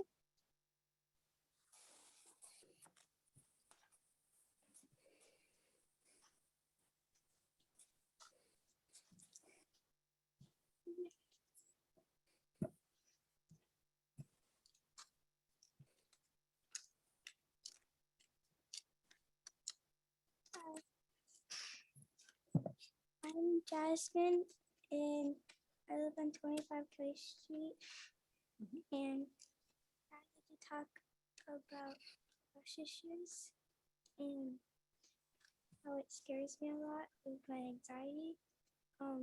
There's a lot of yelling and screaming on the bus, and Oh, your brother, they're noise canceling headphones. yeah, he has noise canceling headphones, but the yelling and screaming is so loud that my brother says that he doesn't even want to use them anymore because he said that it wouldn't work anyway because everyone is yelling and screaming anyway.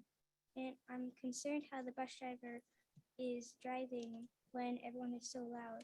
I'm concerned how she's concentrating on the road. There's a lot of swearing and bad music. Notice people switching seats and standing up when the bus is still moving. There's people fighting, and I've seen people lunging at people from other seats at each other. And I make Grayson sit by the window, and I sit in the alley just in case a fight does happen. I'm the one that gets hurt, and he doesn't. Miss Lisa, my old bus driver, used to check the seats to make sure everyone got off at the correct destination, but this bus driver does not. Miss Lisa would stop the bus to tell everyone to stop yelling, and then she would continue to drive, but this new bus driver does not even stop. She just keeps driving like she doesn't even have ears. So I'm going to speak a little bit too on the same thing. So I'm speaking for both of my children who ride bus 13 for West Bristol, specifically the experiences they've been having. It's been bad overall for a while, but it got worse after their bus driver had to leave. Jasmine has had anxiety attacks in the morning because she doesn't know what bus driver they're going to have, or if it's somebody who can even control the kids. She says there's hitting, slapping, swearing, bullying, jumping over seats, standing in the aisle. playing music with inappropriate lyrics. And as she said, my son said his headphones don't even drown out the noise. There's no seating right now, forcing younger kids to sit in the back of the bus. There's no like assigned seating. And my 11-year-old has to shield her brother from any fights. And I hope you agree that that's not something an 11-year-old should have to worry about on a school bus. And when asked why she doesn't speak up, and she says, why? They don't do anything to the bullies and they just get madder. And so it's like, what is it going to take before corrective action is done? Is it going to take someone getting hurt? It's not an isolated incident. I've lived here for 17 years and friends are experiencing the same things on the bus. Kids miss their own driver, someone who, she cared enough to keep them safe. She paid attention to the well-being, of my well-behaved children. So please help address this issue and, let's see if we can get the kids a safe environment to ride to school. Thank you. Thank you, Mary. Thank you, Jazzy. Through the chair, can I get the name and address for the last two speakers? Yes, I have those for you. Do you need them now or? I'm sorry? Okay. Next, San Marcella Karowski. Hi, Bristol Board of Ed. I'm Marcella Karowski. I'm actually a resident of Wallingford, but I really hope that this resolution passes for our choices to be made. I'm left up to the- sorry, I was informed that because you were not a Bristol resident, you were not able to speak. Okay. I heard otherwise, so. Thank you.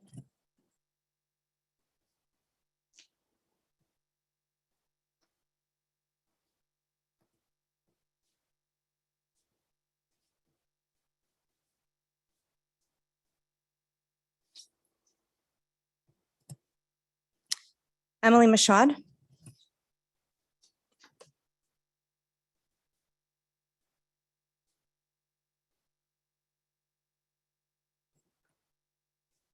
Hi, everybody. My name is Emily Mashad.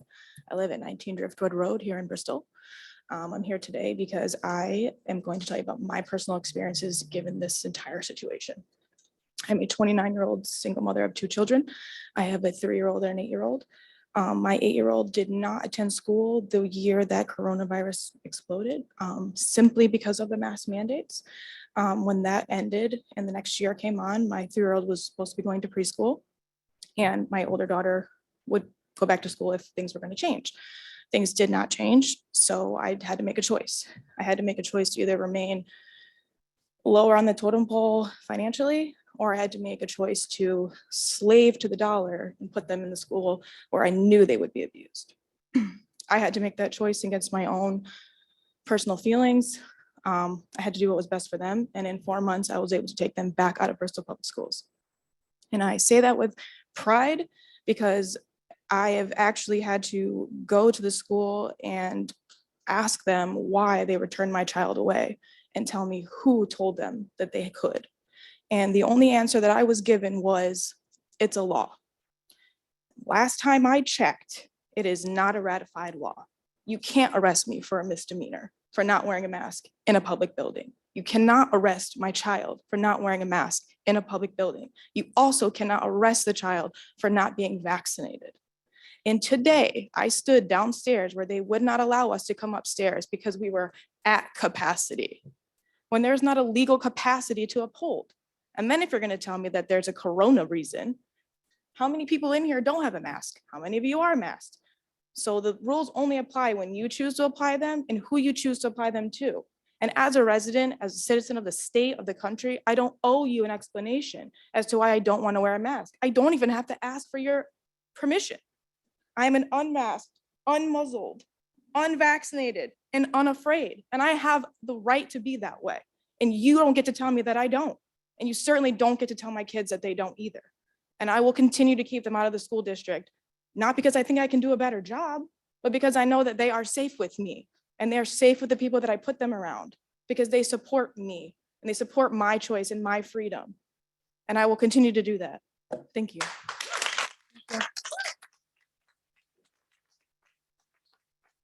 Allison Adams.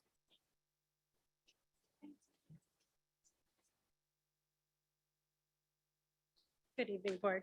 My name is Allison Adams. I live at 35 George Street. I'm actually here just to share a few things. I didn't plan to speak tonight, but I do have some messages from my nieces and nephews that are students here in elementary school. They range from ages of 6 to 9. This one is from my niece. Her name is Kaylee. The masks are uncomfortable. They make it hard. This is from my nephew, Ethan. The masks make it hard to breathe. My nephew, Logan, who is soon to be 9. I hate masks. It's hard to breathe, especially in gym. For my 6-year-old niece, Ashlyn, I feel so sad. I miss my friend's smiles. We are destroying our children's social abilities to learn to interact. Do the right thing. Pass the resolution.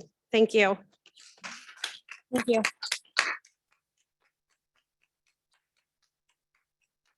Ms. Brown, are you able to access online to see if there were any public participants who wanted to speak online?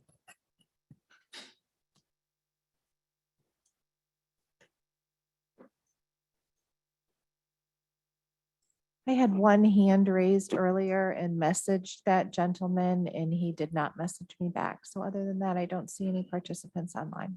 Okay, then that will conclude our public speaking portion for this evening. We will now move on to deliberated items and district leadership team reports. First up will be Jill.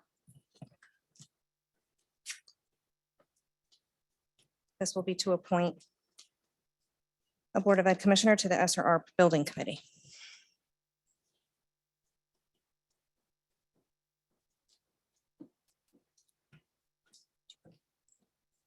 I can speak to, I can give you an overall general idea. Thank you. At last month's city council meeting, this building committee was formed by the city council, and the first order of business is 3 members will be appointed to the committee, 1 from the Board of Education, 1 from the Board of Finance, and 1 from the city council. Once we have our 3 core members, we'll call it, according to our city charter, 6 more members will be appointed through our 3 members, and the remaining members will be 2 citizen taxpayers that must be from the school area to be served, 1 citizen taxpayer from the district community as a whole, 1 representative from the professional education staff here at the Bristol School District, and then 2 members from the professional and or commercial or industrial community of the city. So that will round out. So tonight you are going to appoint the member from the Board of Education. Yes, it is my honor to appoint Commissioner Tagriello as the Board of Ed Commissioner to the SRR Building Committee. Next, we will have our January enrollment count for the 2021-2022 school year. Dr. Galloway.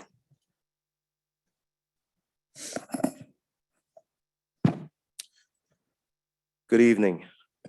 I report out on enrollment numbers 3 times a year, at the beginning of the year, in October, and in January. The numbers I'm going to speak to you about tonight compare this January to last January.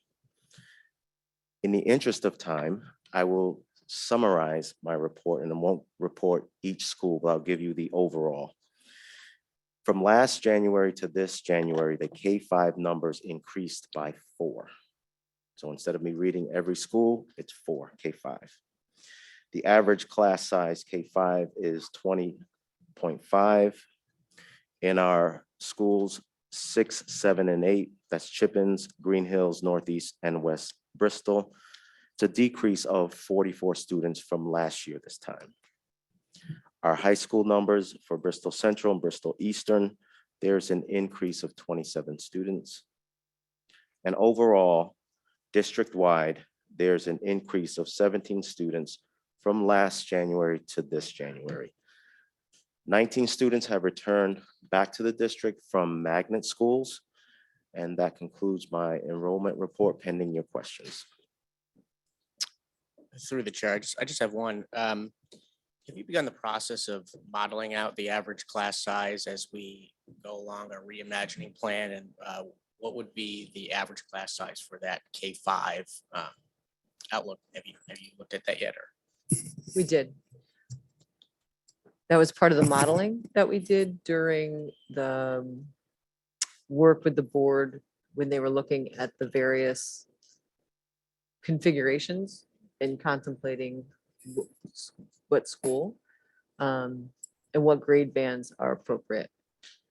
Contractually, we have rules around K1 and 2 at 22 per classroom. And then it's a broader when you get 3 through 8. We used no more than 25 in a classroom as a threshold when we were doing this study. Through the chair, Go ahead. Dr. Galloway, would it be possible in the enrollment report, by the way, thank you very much for providing this level of detail to the board. It definitely helps, and your summary is fine because we have this before us. Is it possible to notate for the board the amount of students that are experiencing homelessness, so we can follow that trend, and also the number of students that have chosen homeschool, but the LEA is still responsible for advising? Yes, it is possible. Thank Can I you. get that for you? Any other questions? Thank you, Dr. Galloway. Thank you. I do need to take one step back as I did appoint Commissioner Tagariello, but we do need to take it to a vote. So I would love a motion to approve that Commissioner Tagariello would be appointed to as the Board of Ed Commissioner through the SRR Building Committee. Moved. Second. Motion has been made and seconded. Is there any discussion? Hearing none, all in favor, please say aye. Aye. Opposed? Abstentions? Motion carries. Next, for our Special Services Leadership Team Report, Dr. Culkin.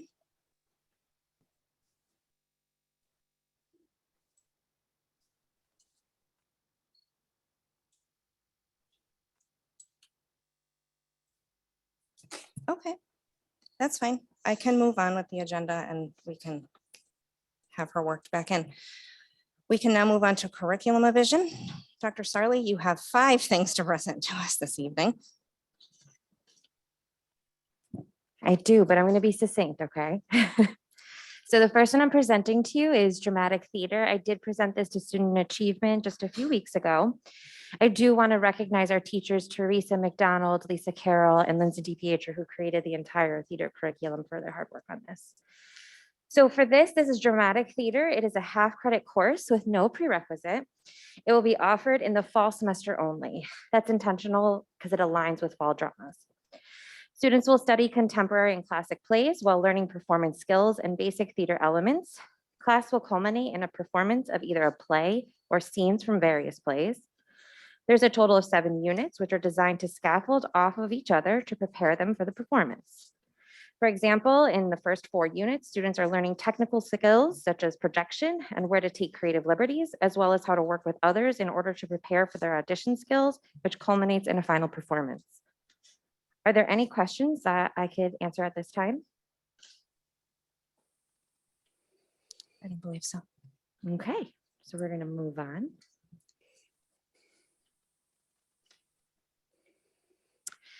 So this is our second reading of the instrumental ensemble curriculum specifically for BAMES. And this course is a full credit, so it's a full year course with no prerequisite.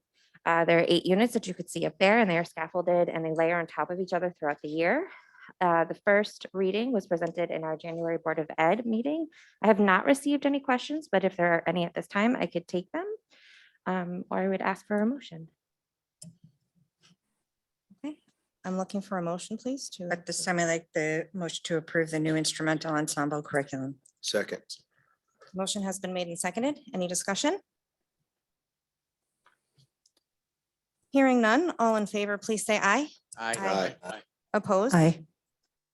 Abstentions? Thank you. Motion passes. Okay, so next up is our second reading of intermediate acting. Again, this is a half credit course, no prerequisite, and it's specific for BAMES. There's 7 units that similarly build upon each other. And this was also presented in January, and I haven't received any questions in the month that's passed. So if there's any, I could take them, or I would also request for a motion.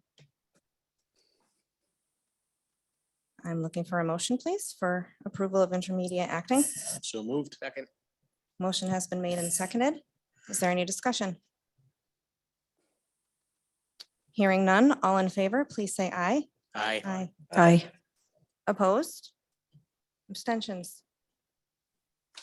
Motion carries. Thank you. Okay.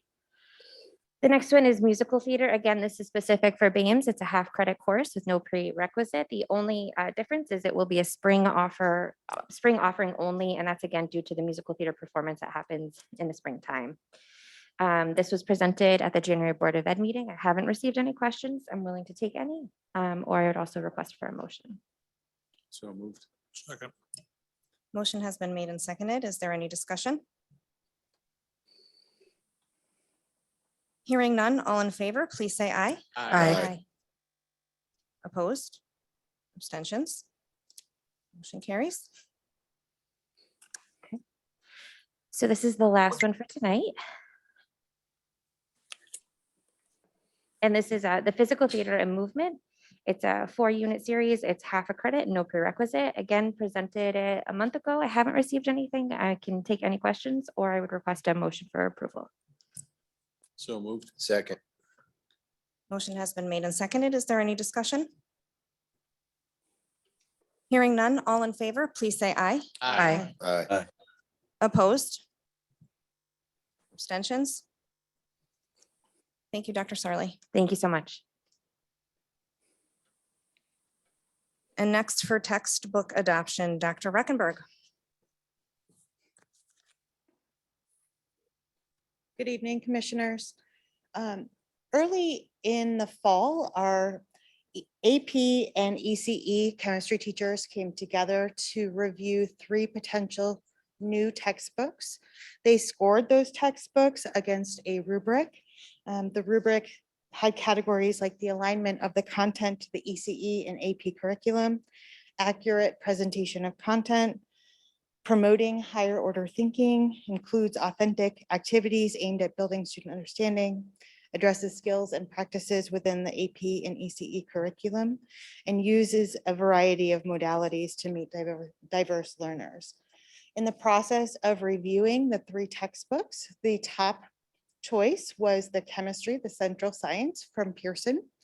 This is actually the 15th edition, which we are recommending to the board. Interestingly enough, our previous edition was the 11th edition of this text. So our teachers are very comfortable with this text. It also has an online component as well. So students can access the book digitally or in hard copy. There is also a component to this text that is called Mastering Chemistry, which provides online tutorials, simulations, and supports students at home as they're learning through the process. I have samples in my office for anybody that would like to preview them. And please just reach out.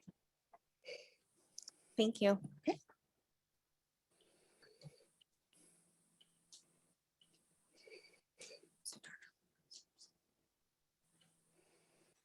Next up is policy revision. Dr. Dieter, I'm super excited about this one.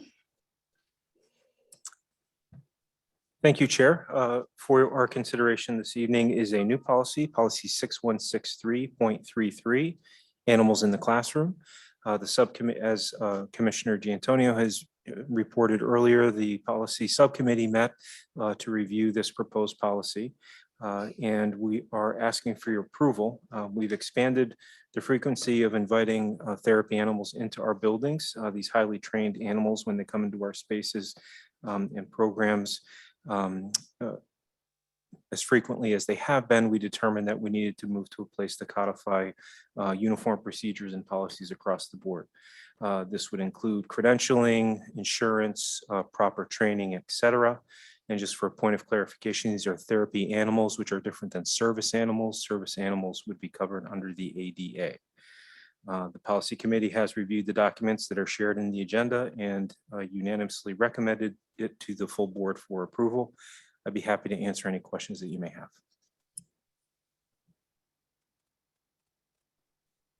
Hearing no questions, may I have a motion to approve policy 6163.33, live animals in the classroom? So moved. Motion has been made. I need a second. Second. All right, thank you. Motion has been made and seconded. Is there any discussion? Hearing none, all in favor, please say aye. Aye. Opposed? Abstentions? Thank you very much. Thank you. Moving on to new business, as I'm not aware of any new business to be falling before the board. So we can next move on to building reports. First will be Dr. Dieter to discuss MBIAMS. Thank you again. As reported previously, the lottery is underway. The final round will be completed this coming weekend. We've had tremendous interest in the program, and we've been answering the phone quite a bit, providing updates and clarification to families. OTL continues to impress with the quality and rigor of course offerings for pathways at BAMES, as well as in our existing schools and programs. The project continues with substantial completion of the third floor and finishes emerging on all levels. As we discussed at a previous meeting, FF&E schedule has been submitted to OPM for their approval. Mrs. Landon and Mr. Callahan are working through this multi-day task. The project continues on time and within budget. Recent progress photos have been scrolling as I've been doing the voiceover. 2 weeks ago, we did take a delivery of our theater light. It was returned to the building and was installed without incident, thank goodness, and with some fanfare for those of us that have endeared ourselves to that aspect of the project. We're getting close to pictures of that, which I will talk you through. Do we have oh, here we go. So here's our theater space coming together. You really get a sense for the enormity of that space, the natural light, and some of the restored features that are going into that space. These are photos of the theater light prior to restoration. This is in process at a local shop here, Melnick's, which is just adjacent to the Board of Ed. This is the crew. And here we have the light fully restored and operational with the LED fixtures. And here we have the cradle hoisting it through the window to get a sense of, this is just over 10 feet across.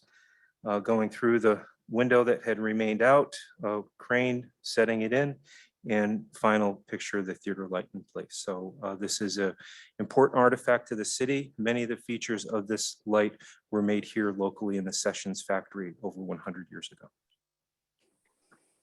Before concluding my remarks, I just want to take this opportunity to once again thank the generous donations of both D'Amato Construction and QAM Architecture.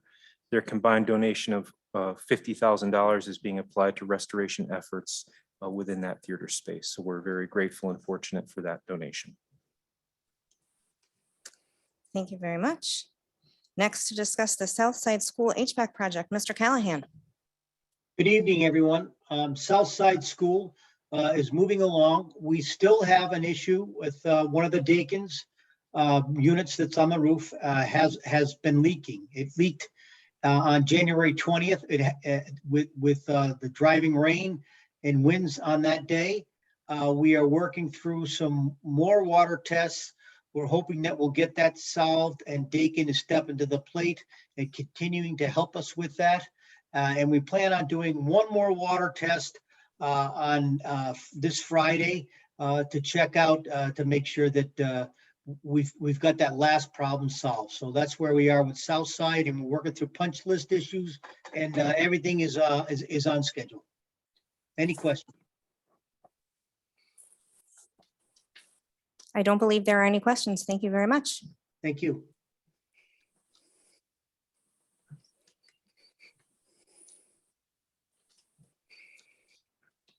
Next on our agenda is discussion and possible action concerning a proposed resolution for the governor's executive powers.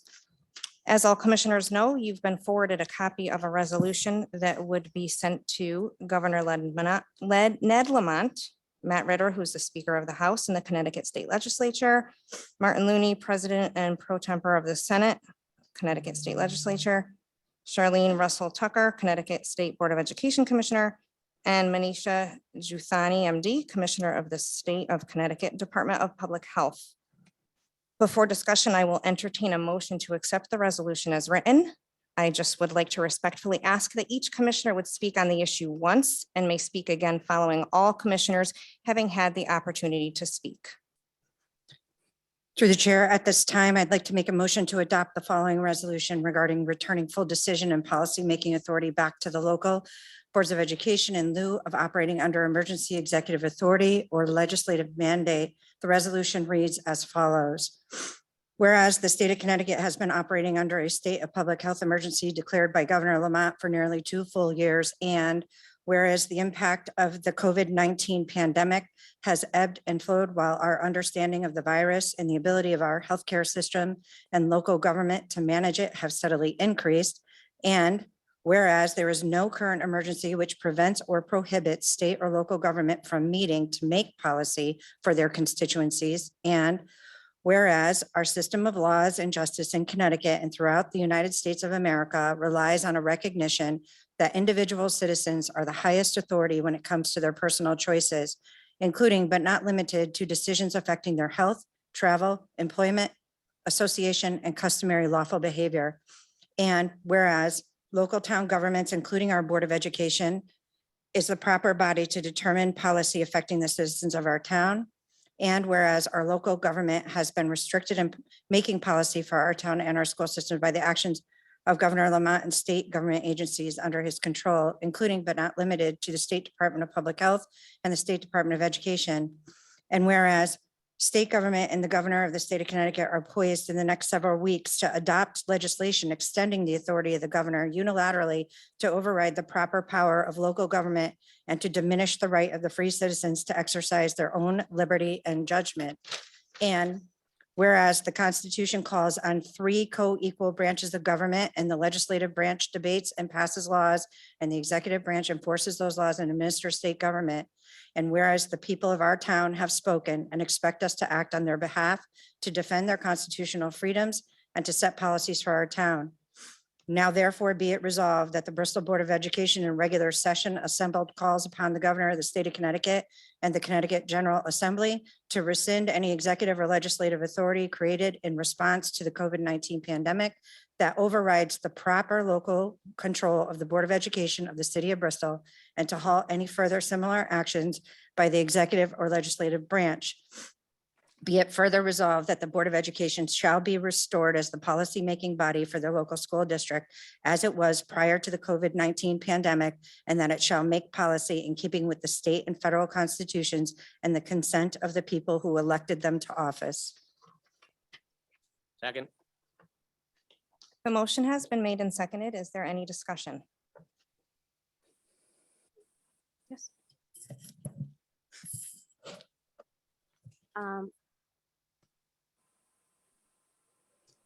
Hearing of this for the first time yesterday when it was sent to the full board, I have some questions. The first is, who wrote this? So I had sent this to you. It wasn't yesterday, but I can look back. I know it was. No, we there were- received it yesterday. I'll double check that because I sent it far earlier than that. It was drafted by Commissioner Giantonio. So one commissioner wrote this alone? One commissioner does have the right to ask for something to be put on the agenda as long as. I'm not it's- yeah, asking who has the right. I'm looking for clarification. Yeah, no, that's So fine. It was only one commissioner that wrote this alone, like no one else worked on this? No, it was Commissioner Giantonio, correct? We worked on this. Would you I like to speak to that? submitted a resolution that was drafted with typical resolution language on how you write a resolution, also collaborating with local officials who confirmed that this is the proper way to write a resolution. And it was presented to the caucus and asked to be put on the agenda. Okay, I'm not questioning the legality of the way it was done. I'm questioning if we're a board of 9 people, why I myself and my caucus, the Democrats, were not ever just, this wasn't something that was discussed with us. We were never asked how we felt or had any kind of dialogue or conversation or You know, this wasn't something, this was just something that we learned about through an email. But people who are testifying today had information that this was going to happen and knew that this was happening. And so it feels like we are not a part, we are a fragmented, marginalized part of this board. It does not feel like we are being acknowledged or engaged in these types of conversation. And I would like to say that I would appreciate in the future when we're going to put something forward like that, that we be included in a conversation when it's something to do with a resolution that represents all of the constituents in Bristol. I look at this and I read it and I see that it says the people have spoken. While I'm in the minority party on this board, I am on this board, and I am curious as to know what people have spoken, because we represent over 60,000 people in Bristol. And I want to know if we did any type of surveying, or we held any community forums, or we talked. If I'm on the board and I wasn't, this wasn't even discussed with board members, I'm wondering how we can be so confident to put forth something like this without surveying schools, staff, students, families, community members. There was none of that that was done, as far as I know. Please correct me if I'm wrong, but I know nothing of that. Through the I'm chair, sorry. through the chair. I'm not, I wanted to finish. I'm sorry. Oh, I'm sorry. I thought you were done. No, I'm Please not. finish. I also am confused as to the purpose of this. I understand that people are frustrated with masks and they're over the mask thing. I get it. It's frustrating, right? But the governor has an executive order in place. We have no control over that. That executive order is set to sunset at the end of this month. At the same time, he was on the news today saying that he's considering lifting the mask mandate. So these are all things based on the numbers, the science, you know, these are things that are being considered, and these decisions may be made within the next few weeks.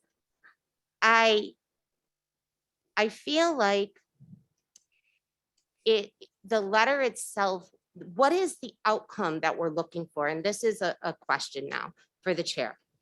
Do we actually believe that by sending a resolution or a referendum or this document, that we are going to be a sovereign district, that he's going to say Bristol alone is exempt from the executive order? Is that the intention? I'm going to ask Through the gallery chair, to please. point of order. Yep. Right, I'm getting to that right now. Thank you, Commissioner Ribber and Commissioner Skolinka. I do need the gallery to be silent while we are conducting our business. Kristen, did you want to speak?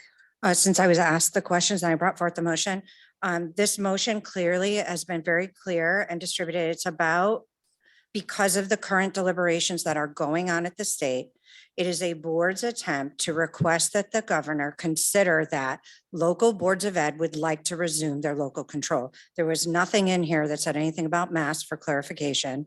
We are looking for him to consider that there are local boards of education that would like to go back to regular policymaking authority. It was very clear in the first paragraph and throughout the whereas clause statements. I know that not everybody has the same experience with writing resolutions or reading them, but clearly it's declaring the reasons why we would ask for local control back, because it's empowered by us as a local board of ed to be the policymaking decider. That's what you run for. That's what you get elected for. That's all this is. It's a request to make sure that the, excuse me, yes, it says Bristol. Okay. Okay, so when the governor is still in deliberations between now and this, and what, during this period of time, we had an opportunity at this meeting to create a voice, because we are a local board, and that decision is coming up in a very short time frame. It is another vehicle to express the board's request about why they want their policymaking authority returned to them. It's really just that simple. Okay, so in my opinion. Commissioner Pons, I do need to allow all commissioners to speak before we go back and forth. if that's okay. Unless this is a continuation of what you were already saying. Yeah, I- it's a I- continuation of what I was already saying. Okay, What I was saying is I understand what was written. I can read what was written. I guess what I don't understand is if there is an actual expectation that Bristol would be considered as a town that did not have to, that regained its local authority while an executive order is still active. Because there is no precedence for that. This isn't something that happens where we just separate and we're our own entity outside of the governor's executive order. So I would motion that we postpone this until next board meeting to see if the executive order is lifted and the sunsets and it's a non-issue and we go back to business as normal. Chris Wilson will second that motion. okay, there's a motion that has been made and seconded to postpone this item agenda. We're still on the first motion. We are still, however, on the first motion, so I do Actually, need the to. postponement takes precedence over the primary motion. This is a privilege motion. Okay, so then I will now ask for a roll call vote for commissioners who would like to postpone Postponement this. allows debate. Okay, so if anybody would like to speak to postponing this, please feel free to speak now. I'll speak to that motion. I think it's premature for us to be considering this resolution until such time as we know the direction that we're going. And then secondly, I think it's clear that the board is divided on this issue. So for us to send a resolution that does not represent both sides of the debate is unfair to those that end up on the minority side of the debate. So I think it would be appropriate to have more discussion on this, since this is the first time this board has spoken about this issue at all. So I would think postponement so we can all delve into the intricacies of the resolution so that we know what we're voting for. Okay, I will just address what you had said, and then if any other commissioner wants to speak, we can speak and then take a vote. In the event that the vote is along party lines, the Republican caucus or Democratic caucus, whoever so chooses, can send a similar communication or resolution and they can sign it, and commissioners who are dissenting do not have to be any part of it. So you would never be in a position where anything is put out that does not have your approval. Does anyone else have any communication that they want to share on this particular vote? Yeah, through the chair, I don't really see a reason to postpone this resolution, regardless of the fact if we were divided. If we always waited to take action when we're divided, we'd never take action at all. And I think that I'll speak to this later in my support of the resolution, but this has been a 2-year running event. This is a multifaceted issue. I saw that just 2 days ago, the governor, because he's up for re-election, hinted at the possibility of returning us to local control. I think this allows the Board of Education to take a position statement, which we have been asked to do multiple times, not just by 1% of this community, but by many, many people. So I will not be voting in favor to postpone the motion. Thank you. Yes.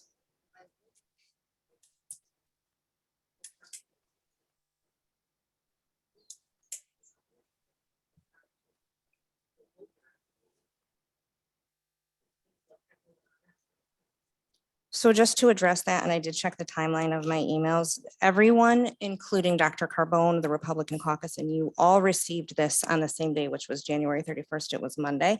I did include in the email, if you had any questions, comments, or concerns, you could certainly reach out to me or to Commissioner Giantonio, as she was the one who penned it. So. Correct. She spoke with the caucus the day that she submitted it to us, which was Monday. And Dr. Carbone can confirm that as well, because I sent her the email directly before I sent it to you guys.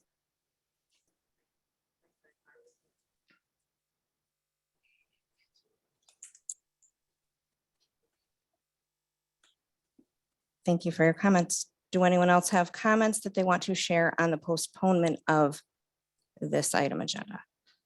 Through the chair. Yes. I would just like to voice my opinion and kind of echo what Commissioner Tagriello said. If we wait until there's unanimous consensus behind a vote, we'd never take a vote on this board because it doesn't seem that there ever will be unanimous consent.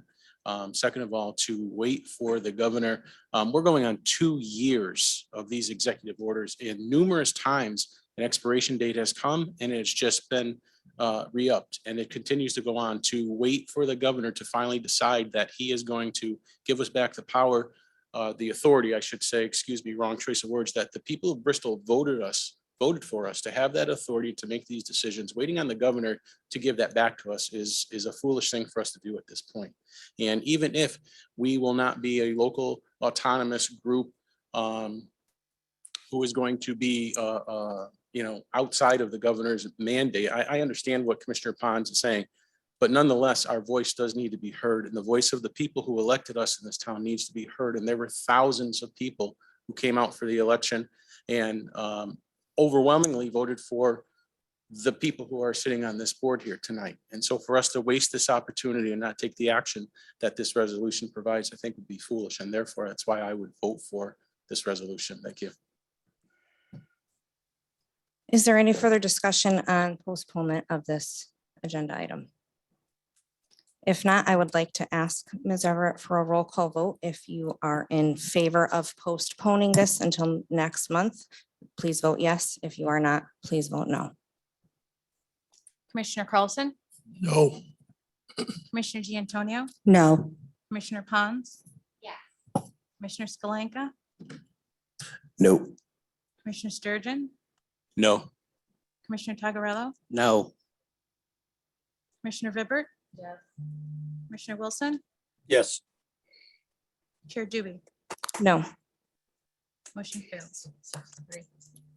Okay, so the motion has failed. So now we will go back to the original motion on the table, and I will now open it up for discussion on said motion.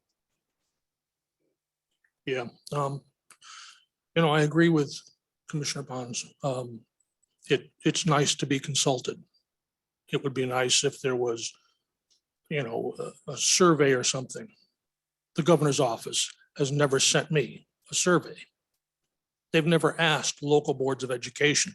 The governor made the mask mandate on his own without question, without asking local control, whether local control could, have any say on it. They just overrode us all and said, you will do what we say. And that's it. And then it was re-upped and re-upped. We're on Omicron. We're going through the alphabet, on the Greek alphabet, on all these variations. COVID is here to stay. But damn it, these masks suck. And I'm tired of them. We have third graders, now 38% are reading at grade level in grade 3. That's embarrassing. School is falling apart. And the actions of the governor are directly causing it.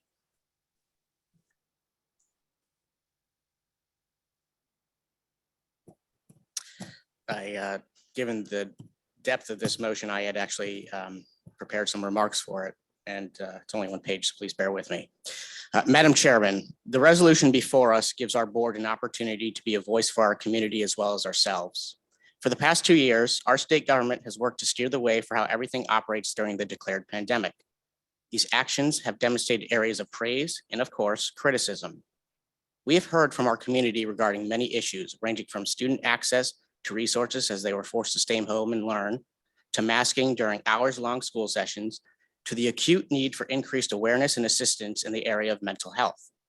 Without any doubt, a pandemic coupled with rules which often limited contact has had an adverse impact on adults and, more importantly, our young learners. Governing, administrating, and operating during a pandemic is not an easy task. As an executive at a growing company, I know all too well the pains many of us face when it came to making decisions for the safety of our workforce as well as our customers. At the same time, it was clear and present how, as this pandemic progressed, rulemaking and extensions of unilateral authority made less and less sense. Spikes in hospitalizations and infections became more predictable and seasonal. Managing the pandemic, which certainly has entered the endemic phase, has become more reasonable. This is why this resolution makes sense. As our legislature considers codification or extension of executive authority, I think it is time to make a point. It is time to make clear that a collaborative approach among stakeholders is far more appropriate at this time than ceding our decision-making authority to powers elsewhere. I think it is time for all elected officials to abandon their couches or vacation homes and come back to the table face to face with their constituents. As we enter into this endemic phase of the coronavirus, it is incredibly important that those with oversight responsibility are able to exercise that authority and answer for their actions.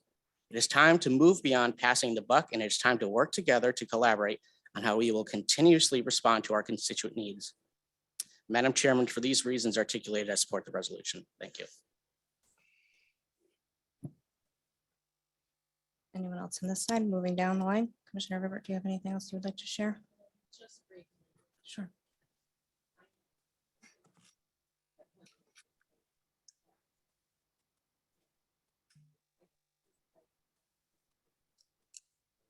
I can't hear, so Commissioner Wilson will speak if no one else is. Commissioner Vibber is speaking. She will now speak a little louder into the microphone. Okay, I couldn't hear her. Can you hear me now? Yes. Thank you. I am going to vote no, and I am also sure that it's going to pass. Be that as it may, if this is sent to the legislature and to Matt Ritter and to the SDE or whoever, I want my name listed as dissenting, as voting no. I don't feel that I have to write a separate thing saying that I voted no. Of course. I know that most things in the Board of Ed, when we vote on them, if you voted against it and it passed, you have to support it when it comes to curriculum and other things like that. But resolutions, we don't have to support it going forward. So if and when it passes and it's sent out, my name, she dissented. Of course, that is fine. Commissioner Skalenka. Commissioner Giantonio. I just, yeah, I wanted to say. Oh, correct. Commission, yep. Commissioner Wilson. Do you want to speak or do you want me to speak before you? How do you want to go? I don't know if it's my choice, whatever the chair decides. I would like Commissioner Wilson to be able to speak first before we have any second comments.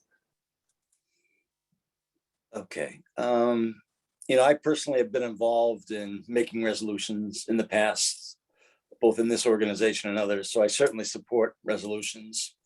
I always try to bring resolutions that I knew I would have 100% support, or I would try to change the resolution so that I could get 100% support by collaborating with those who might have disagreed with my opinion.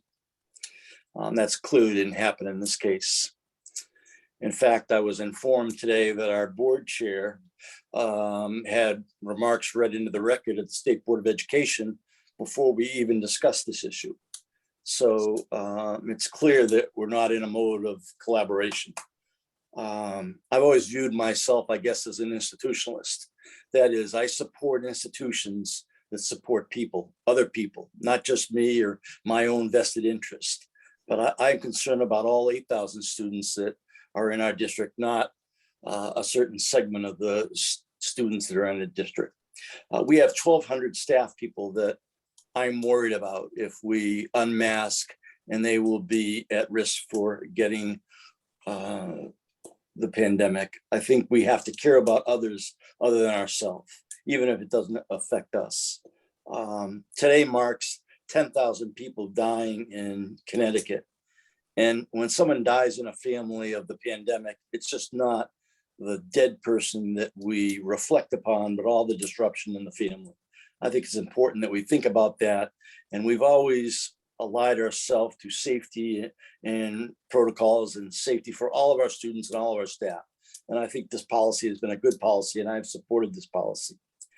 I am not sure where the people that wrote this resolution got their information, but I have family members who work in the healthcare business, and I have not seen it ebb much since the Delta variant. And they would suggest that it has not ebbed. There is some data that support it's starting to ebb, but we're still seeing a high influx of people in hospitals getting sick and overburdening hospitals, and elective procedures not being done because we're still dealing with so many people with the pandemic. Another point I'd like to make is that we in the Board of Education are really an agent of the state. The authority for education doesn't come from the local municipality, but it comes from the state.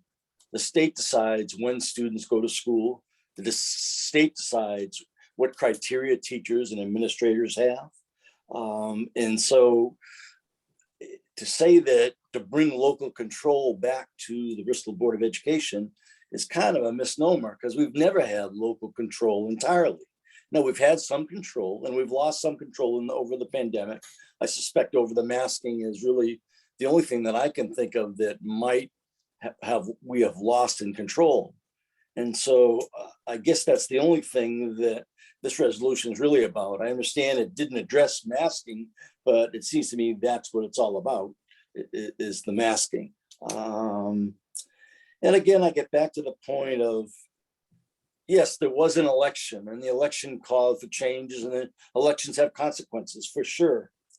But we all, the people that won the election got voted in by 6,000 or 7,000 people.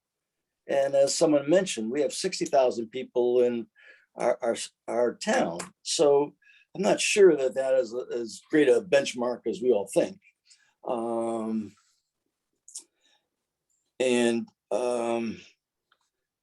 I guess I'll end it at that.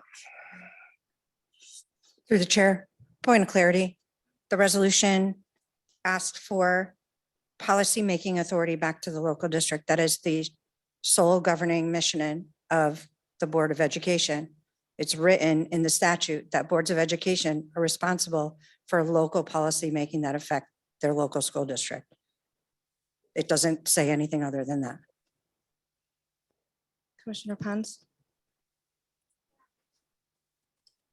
Like Karen, agree that it will pass, and I too would not want to be on that letter as somebody who supports. I don't see it as being something that's feasible. I don't see it as something that's going to be recognized by the governor or the commissioner of education or the commissioner of Department of Public Health. I see it as you wanting to be heard, and that can happen. I also want to say that, as Chris stated, 7,000 people voted each one of us who are sitting on this board in, approximately. That's about the number of votes we got. 700,000 people voted in the governor.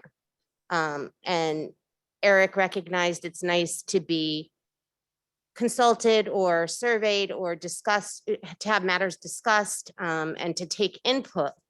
And I think we should lead with how we think things should be. If we wish that we were surveyed, we should do that for our community. I don't think we should move recklessly or make decisions without speaking to all of the public that wants to be heard.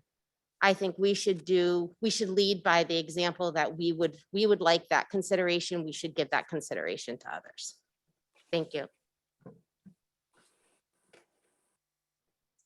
If there is no other discussion before the board, I would like a roll call vote to accept the resolution as written.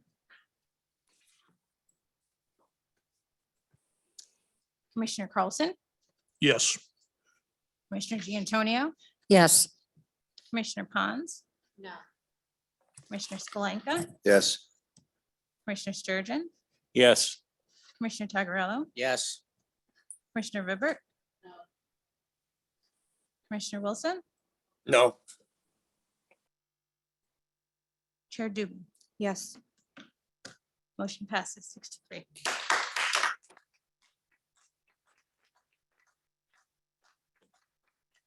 At this time, I need to go back to our district leadership team reports and allow Dr. Colkin to please speak to the Special Services Leadership Team report.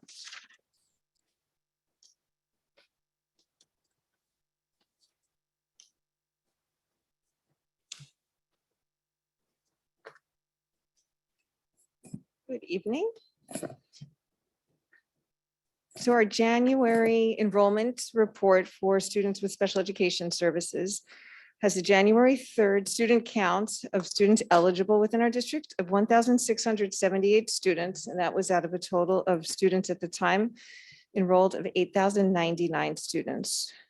As of January 3rd, we have a 20.72% identification rate in Bristol Public Schools. During the month of December, there were 45 of our newly registered students identified as students with special needs at the time of registration. Also, during the month of December, 2 students newly enrolled in Bristol Public Schools already receiving their programs and services through out-of-district special education programs. As of January 1st, 118 of our 1,678 students are requiring out-of-district placements at special education private school programs, and 69 students requiring their special education programming while they attend other public out-of-district schools such as magnet schools. That number reflects 7 additional private out-of-district school program placements and 2 less public school placements as compared to our district out-of-district placements the previous month. That's a snapshot of our special education enrollment. And also, and if you have any questions, I'm happy to take them. Thank you, Dr. Culkin. Could we just please include this information with the meeting materials? It's not in board book. In the finance report? Okay. It's submitted during the finance committee meeting. Correct, but it's not available to be viewed by the public who attends the meeting to review the materials that are being presented. And but like the other enrollment numbers are in here as attachments. And I'm just asking for it to be treated the same way. However you would like that for next month, I'm happy to oblige. I don't think this is any different than it's been in the past, so, okay. I'll take Dr. Carbone's direction. Okay. Also, last month, I had indicated that I would provide an update regarding ESY planning, so extended school year planning for summer 2022. As you are aware, last summer, we provided remote instruction for ESY and in-person for most of our related services. This year's ESY program is being planned to be in person. We've conducted nearly all of our interviews for directors' positions, all of which are internal candidates. We'll be posting for teaching and additional staff positions next week. An interest survey was sent to our Bristol special education staff. Approximately 1/3 of the respondents indicated that they are interested in working in ESY this coming summer. Nearly 1/3 of the staff who responded had also indicated they would be more interested in working in ESY if there is a raise in their rate of pay. I'm aware that there was some timely work of the stipend committee that may influence this factor. I look forward to the decision of the stipend committee because I think it'll greatly impact our staffing for Bristol Public Schools teachers and staff as being interested and potentially available for the summer. Additionally, as we look to expand the hours and days, days, or weeks of ESY, the majority of responding special education teachers and staff, certified staff, had indicated their preference for continuing a 4-day ESY school week, Monday through Thursday. There was a near split in those who responded with availability to work either 9 to 12 or to extend the day to 2. The majority, however, had indicated they would be interested and available for 9 to noon. There had been interest and the likelihood that we will be able to have those staff who indicated they were interested extending another week. So that would make that a 5-week session this school year, this summer. We will be posting, as I mentioned, for the teaching, paraeducator staff and additional staff with an anticipated ESY window of July 5th through August 4th, being Mondays through Thursdays. The offices of teaching and learning and special services have been looking for opportunities to coordinate to allow for enrichment opportunities where students attending ESY might have access to some of the opportunities that their peers have who are participating in summer school.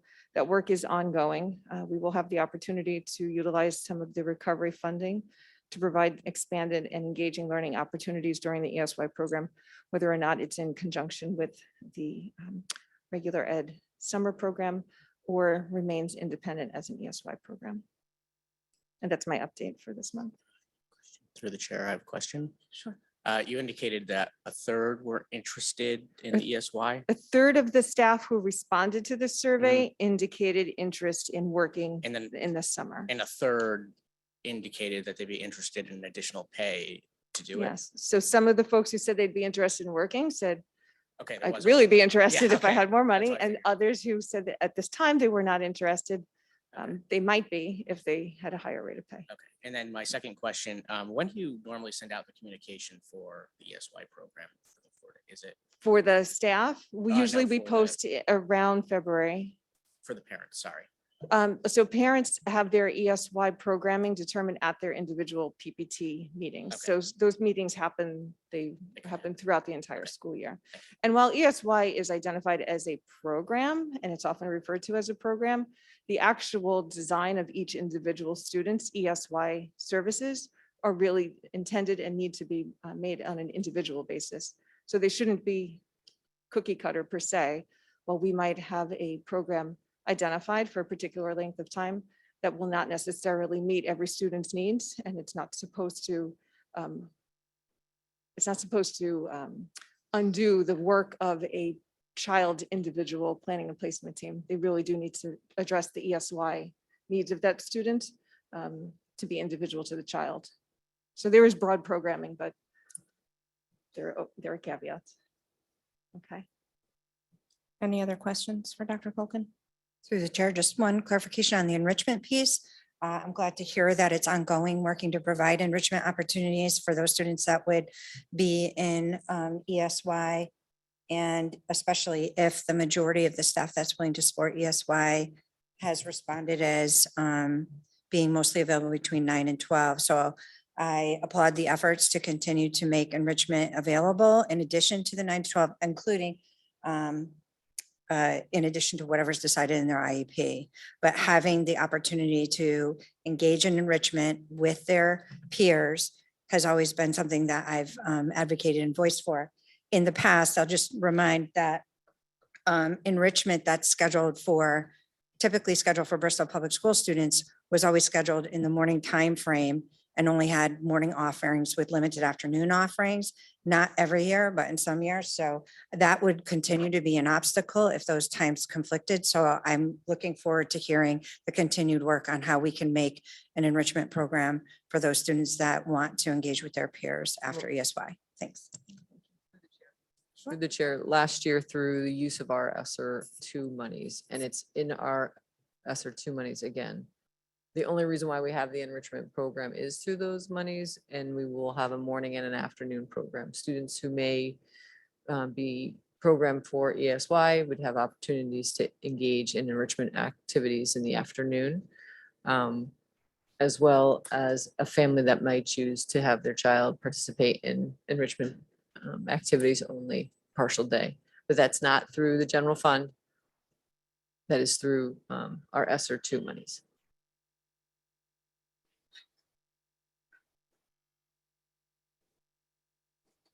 Thank you. Thank you, Dr. Culkin. Next on our agenda are liaison and information reports. This month, commissioners that are liaisons to middle schools and K-8 schools will give reports. I do ask that reports are given only for middle schools and K-8 schools as they are divided on the agenda for a reason, so that all schools are represented equally. Are there any commissioners who have a liaison report to a middle school or a K-8 school? I will start to my left. Commissioner Carlson? No? Well, it's not going to be much of a report on the school, but it is a report on Northeast Middle School. Now has QA&M as the chosen architect by the committee. So it's going to essentially be the same team that's working on the Boulevard is now going to create the new Northeast Middle School. Thank you. Commissioner Sturgeon? Commissioner Tagriello? Commissioner D'Antonio? I do have an update from West Bristol School, K-8, from Dr. Lavasser. December was a busy month at West Bristol School. Students participated in Grinchmas and focused on acts of kindness to grow their hearts 3 times larger. To complement this, all scholars were surprised with a delicious hot chocolate treat as a random act of kindness. Our Fun Patrol has been out and about recognizing staff with small treats and kind words. Students and staff raised $985.90 for Connecticut Children's Medical Center for a pajama day to complete our December acts of kindness. January brought our return from winter recess and a restart of Pack Pride at West Bristol School. We celebrated our January Worthy Wolves on Monday with a school-wide parade in recognition of Pack Pride. Students recently participated in a virtual assembly, the NED Show, which is an interactive educational journey filled with storytelling, illusions, yo-yo tricks, and humor. NED's message inspires students, promotes academic achievement, and supports our school goals. West Bristol is looking forward to another great month of learning and community building. Thank you. Commissioner Pons? No. Commissioner Skolenka? No, ma'am. Commissioner Wilson? No report. Thank you. Commissioner Vibber, I know you're walking back in. Do you happen to have a liaison report? Okay. City Councilwoman Lusitani, do you have any information or liaison reports you would like to share with the board at this time? Not at this time, no. Okay. At this point, I am going to ask for a motion to vote to convene into executive session for the purpose of discussing superintendent's annual evaluation and 2021-2022 goals. So moved. Second. Motion has been made and seconded. We will be meeting in room 36. Thank you. Should we just log off here? Yeah, okay.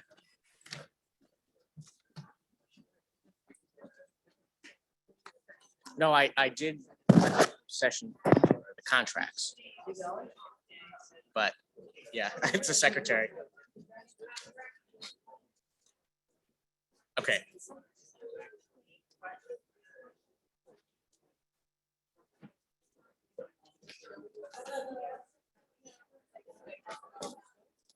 That was fun.